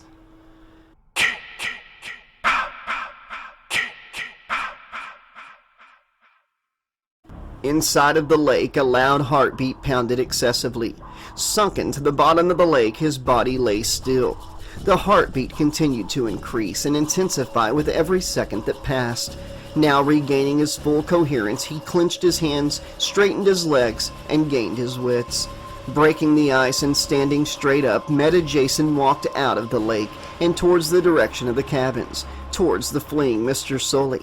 Jason had a moment and thought to himself with a little bit of self-reflection and awareness. "I remember him. He used to make fun of me when I used to swim." It enraged Jason to think back to when he was a child. It was all coming back now. The bad memories. As a camper at Camp Crystal Lake in 1957, Jason had felt out of place. But that was also the case with all of the other places he had come from. The other children at the lake tormented him and gave him hell. That was one of the inside jokes between the kids. Whenever he shows up, all the kids decided that Jason goes to hell. They would antagonize and spite him, all because they were uncomfortable around him and thought that he was awkward. The childhood traumas Jason experienced as a camper, caused by other campers at Camp Crystal Lake, had accumulated to a final hazing act that caused for his eventual demise and final tenure as an innocent child camper at the Christie's Camp Crystal Lake. The boy had been hazed and assaulted nearly every day of attending the camp. Sully, Jason thought, remembering when the Sully couple, Mr. and Mrs. Sully, led the flock of children to push him into the lake. Jason felt his rage torment him. For the first time in 66 years, Jason had the opportunity to get the revenge that he had always felt destined to get. Then a whispering voice, dragged outwards, spoke to Jason in his head. "They always hated you, Jason. They pushed you into the lake, which led you away from your mother. They created your pain because you were different. Kill them! Kill them! Die, die, die!" Jason lives. That was the primary objective. The undead Jason wanted to kill Mr. Sully slowly and as painfully as possible. He thought of a few many ways to how he would inflict punishment on Mr. Sully. The voice continued to speak. "First, pull arms out of his sockets. Rip genitals off while still alive. Shove down throats. Poke out eyes and let squirm on ground. Then punish more. Hate, kill. repeat in a violent nature. They took you away from your mother, Jason. They killed you because you were different, the rage spirit said in an angry, whispered voice. It continued, soon you will have your hands inside of his body, with his guts hanging within your fingers. We must find the Sullys if we plan on resurrecting Pamela. These people are a burden to you and have always gotten in our way. This is our land, so kill all of the trespassers.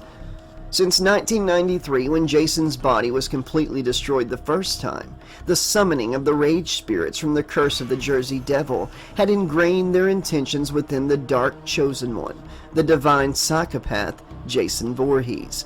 Mr. Sully and the dark-haired girl did not appear to be in sight. Jason didn't sense any of their presences, and he didn't see footprints going in any direction. The rage spirit continued to speak to Jason. We'll catch her in the shower or fornicating with the man. She will pay for interrupting us. Want to see her expression when you stick our blade inside of her? Over the past decades, there would be times when Jason would fall into hibernation, but now was the time for him to rack up and accumulate the kills. It was Friday the 13th and the last day of the death moon. It was Jason's feelings that were the things directly communicating to him. It was the rage spirits that made him more intuitive. But every once in a while, Jason Voorhees manages to think an independent thought of his own commission. The years and decades of all the wars, the psychological warfare through the hard-fought battles, at some point in time took a toll on Jason. Walking a few miles past the cabin, Jason walked through the woods. It was nearly pitch dark and was now raining hard and loudly. It was something about the rain that put Jason in a mood to stalk. Sometimes, instead of taking the opportunity to kill some of his potential victims right away, he would choose to watch them from a distance. He would watch them cook and conversate inside their cabins. He would also watch them get undressed and go into the bathroom to take a shower. His familiarity with stalking people from outside the cabins had made his heart pump with a bloodthirsty excitement. It started again.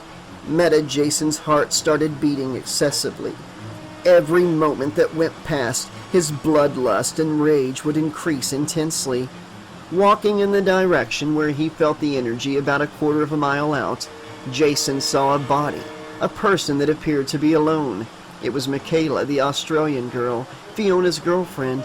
She must have gotten split up from the rest of the group.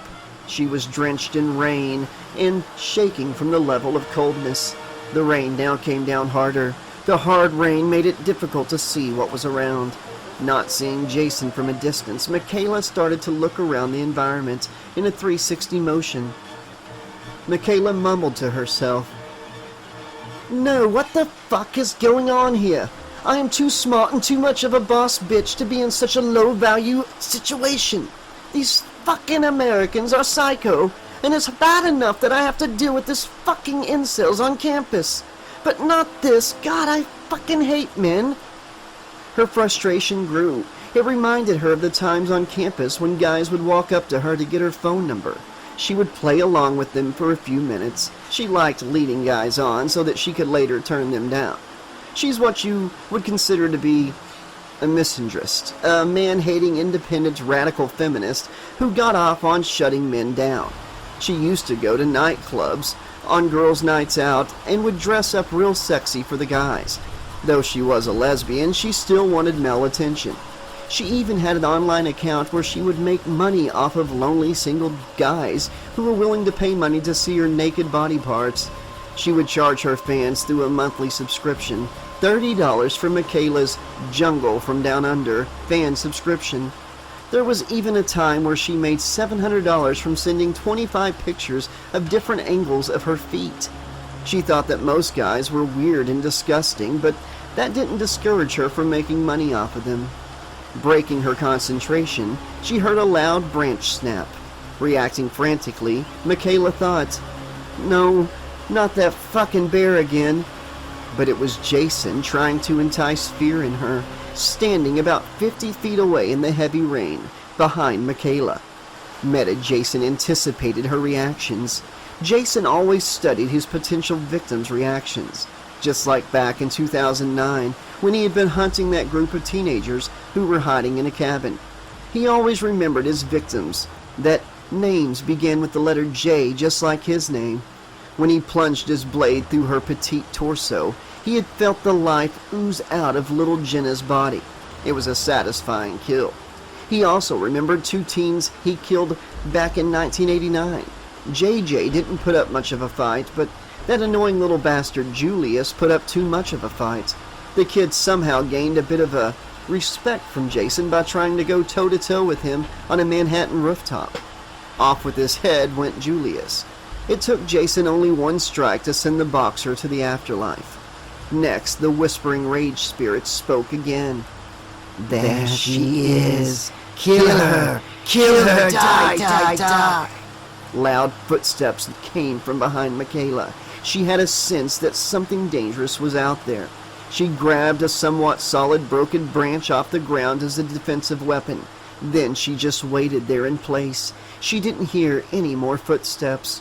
Michaela started to look around again, but when she finally made her full 360 turn, 15 feet away, she could see him. It wasn't the bear. It was a large man wearing a hockey mask.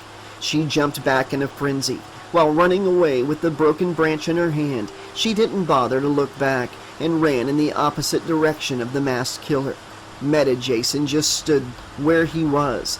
Then a single loud whispering rage voice spoke to Jason. Get her! Get her now! Now! Jason's hands then rose up into the air. Michaela's body all of a sudden froze in place where she was running. She couldn't move a muscle beside her lips. How was Jason able to do this? Only taking a few seconds to catch up, Meta Jason walked up to Michaela's still body and stared at her. Michaela then shouted at him, "What the fuck do you want with me, you neck-bitted freak? I'm just as capable as a man, so when I get loose, I'm gonna fuck you up. So let me go or I'll call the police and claim sexual..." Then it sunk in. It made sense now. This had to be the creep that the other campers were talking about. That Jason Vorhees guy. Jason must have sensed something because he released the lock that he had on Michaela. Now free, Michaela looked into the eyes of the giant. She knew now who she was dealing with. She disregarded all of the misandric and condescending remarks she made to Jason. She smiled and took on a passive, feminine posture for him. This method often worked against hostile guys who seemed to not want to cooperate with her.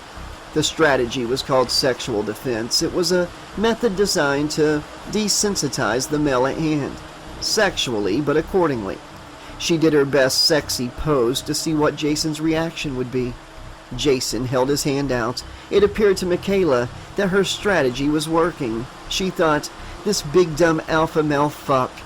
And just when Michaela was about to say something to Jason, she felt a sharp, stiff penetration coming from her genitalia. She looked down and saw that one of Jason's machetes were inside of her private parts. She screamed in a defeated, crying voice, "No! Ow!" Still standing but squirming around in pain, she tried to swing at Jason with the branch but failed. She next pulled red pepper spray out of her pocket. With the one machete already inside of her, Jason took the other rusted machete and quickly and forcefully rammed it down Michaela's throat. Her body spasmed like a fish getting its throat cut, like crabs being boiled in a pot. Michaela started panicking. Then strange noises started to come out of her mouth. In complete pain and broken, Michaela could only gaze into the eye of the man that was killing her. Her eyes grew wide with fear, and with her psyche fading out of consciousness, her eyes were locked onto Meta Jason. Out of all the intimate things she had done with Fiona, and on her online account, getting naked for cash, and looking for attention from guys, gazing in the eyes of the man that was killing her had become the most intimate thing she would ever do. And unfortunately, the last thing she would ever do.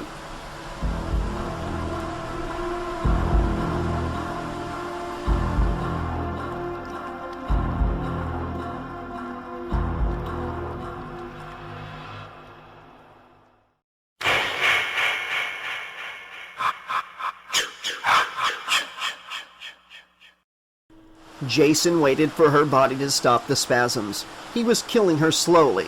Then, with both of his hands, he grabbed both sides of the inside of Michaela's mouth and ripped her in half, completely in half. A last-second feminine scream came from the mouth of Michaela. He let the body hit the floor and then stared at the corpse for a good long minute.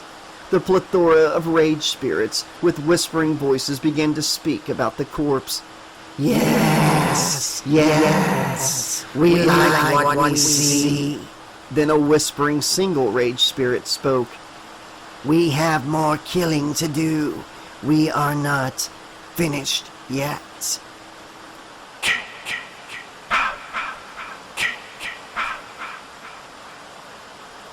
You look 5x5 to me.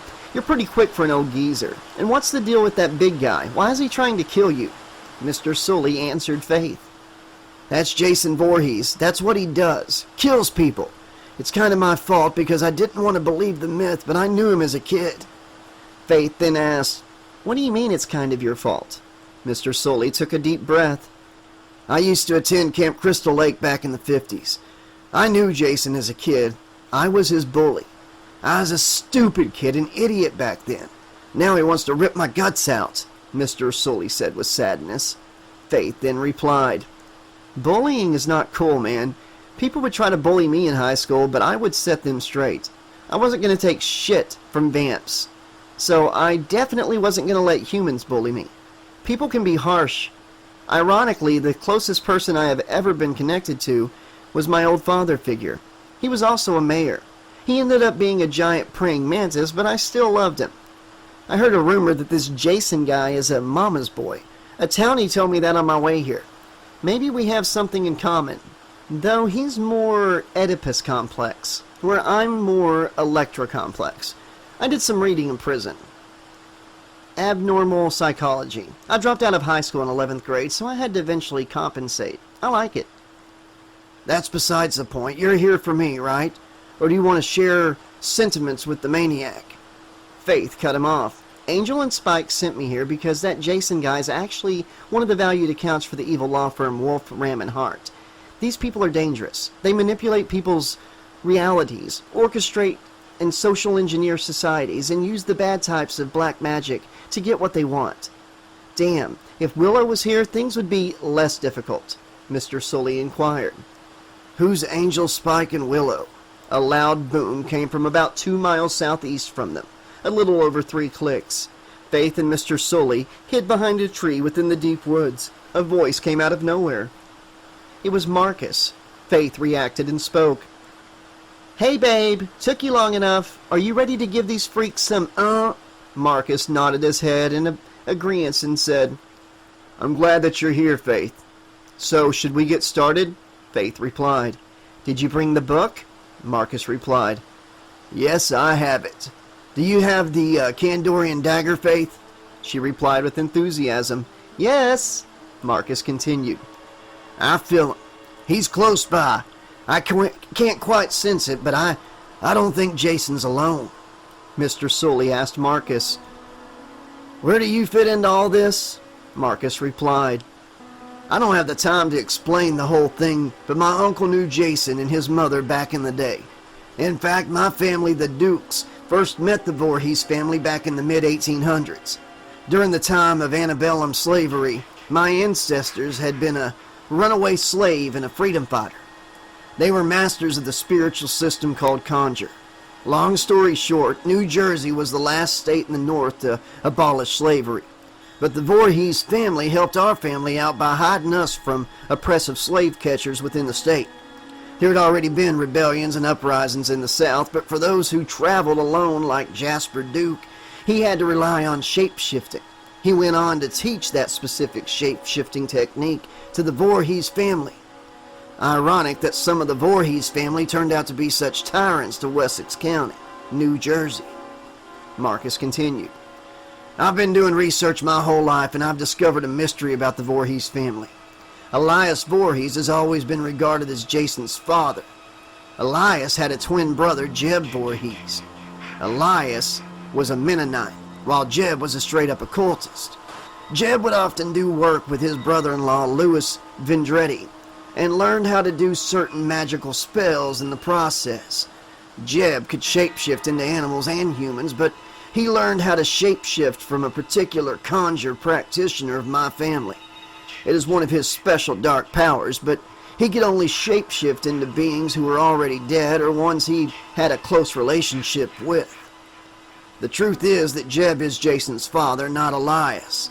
Elias Vorhees has been tricked by Jeb to think that Jason was his son, but the reality is that Elias is actually the uncle of Jason Voorhees.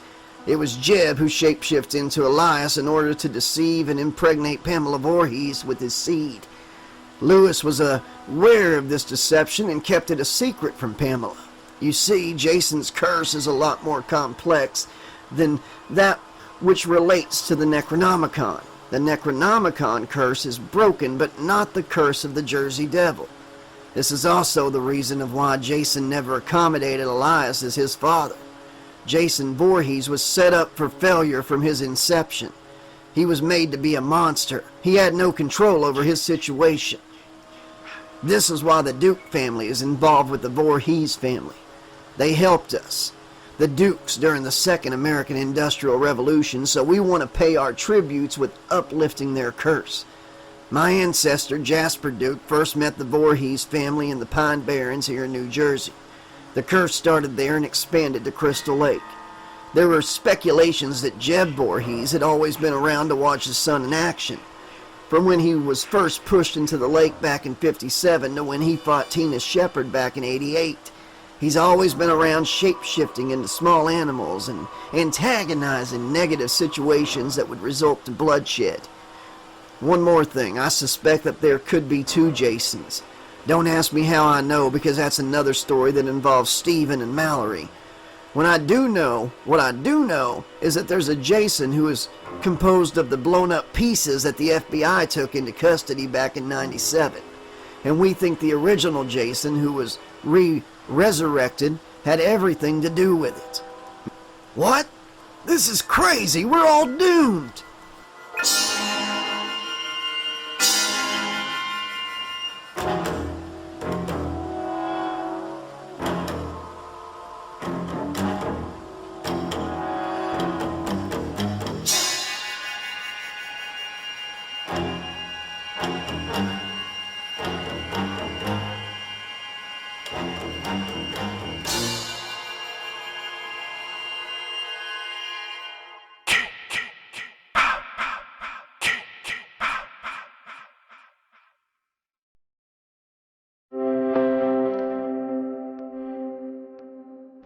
Manhattan, New York Branch. Director's Invoice, Wolf Ram & Hart Joint Partnership Mission Statement.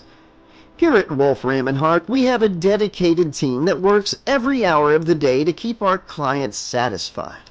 Our state-of-the-art facility has multiple test sites that ensure the integrity of our dark technology. Our Manhattan, New York City branch is amongst the elite branches of all Directors' locations. We work night and day to make sure that our customers and shareholders get what they paid for. We assure that even in the afterlife, their enemies will continue to be punished. This is a multi-trillion-dollar corporation that keeps the world intact. We have branches all over the world and a budget full of resources. We are the good guys, but it sometimes takes the courage of a few good people to be small sacrifice for the world to keep going. Whether it's dealing with humans, zombies, vampires, or any other entity, we guarantee the highest quality assurance, or we'll give you a full refund. The shadow government has provided a platform for this ancient law firm to propel and ground itself within this realm.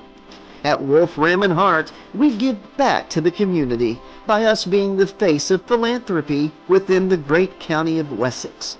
We are looking to expand our branches to the lower states of Canada, but we first must put our focus on the great town of Crystal Lake. We look forward to working with you, and remember, we'll punish your enemies even when they're dead. Sincerely, Lila Morgan, Junior Partner, Wolf Ram & Hart.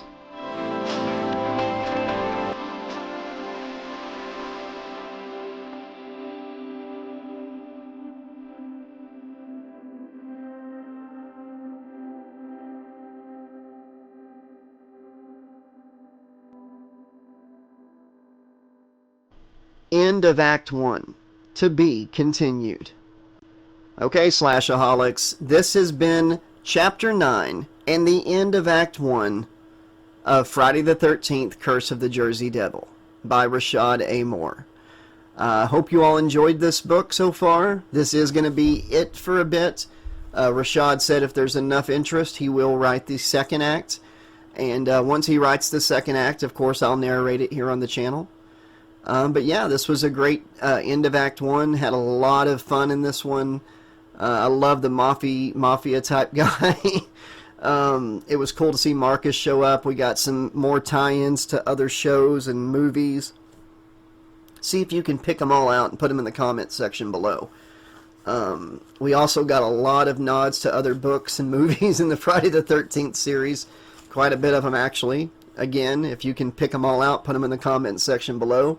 See if you caught all of them. If not, I'm sure we can get Rashad to come in and let us know the ones that you missed. But yeah, we just got a buttload of information about the Vorhees family and the Duke family. Quite a cool little wrap-up to the act, if I must say so myself. But alright, that's it. That's a wrap on the Curse of the Jersey Devil, at least until the second act is written. Stay tuned for more of Murder Report and Halloween Massacre, which is the crossover book by Jeremy Terry that pits Leatherface against Michael Myers. That's going to be a lot of fun to put out, and I cannot wait to share with you once I finish writing it. Celestial Slumber 2, Jason X Freddy. These Uber Freddy and Uber Jason are going to clash in a rematch, and I'll tell you this much, there's no way anybody can predict the ending of this book and how their fight's going to turn out and what the aftermath will be. It's unpredictable, I promise you, and I can't wait to share it with you. I can give you a little tidbit. Talos 16 will be the only returning character from Celestial Slumber, and the way he gets brought into this sequel is quite interesting, and I think you're going to enjoy that too. But thank you, Rashad. I hope everybody enjoyed this. I will put out a upload of the entire Act 1 altogether, unabridged, and I'll do that for Act 2 and Act 3 once they're finished, and then we'll do like a full book here on the channel of all the acts put together. Until next time, this has been your friendly neighborhood 80s slasher librarian saying, thanks for listening, be excellent to each other, and remember, the sun never sets on those who ride into it. See you soon.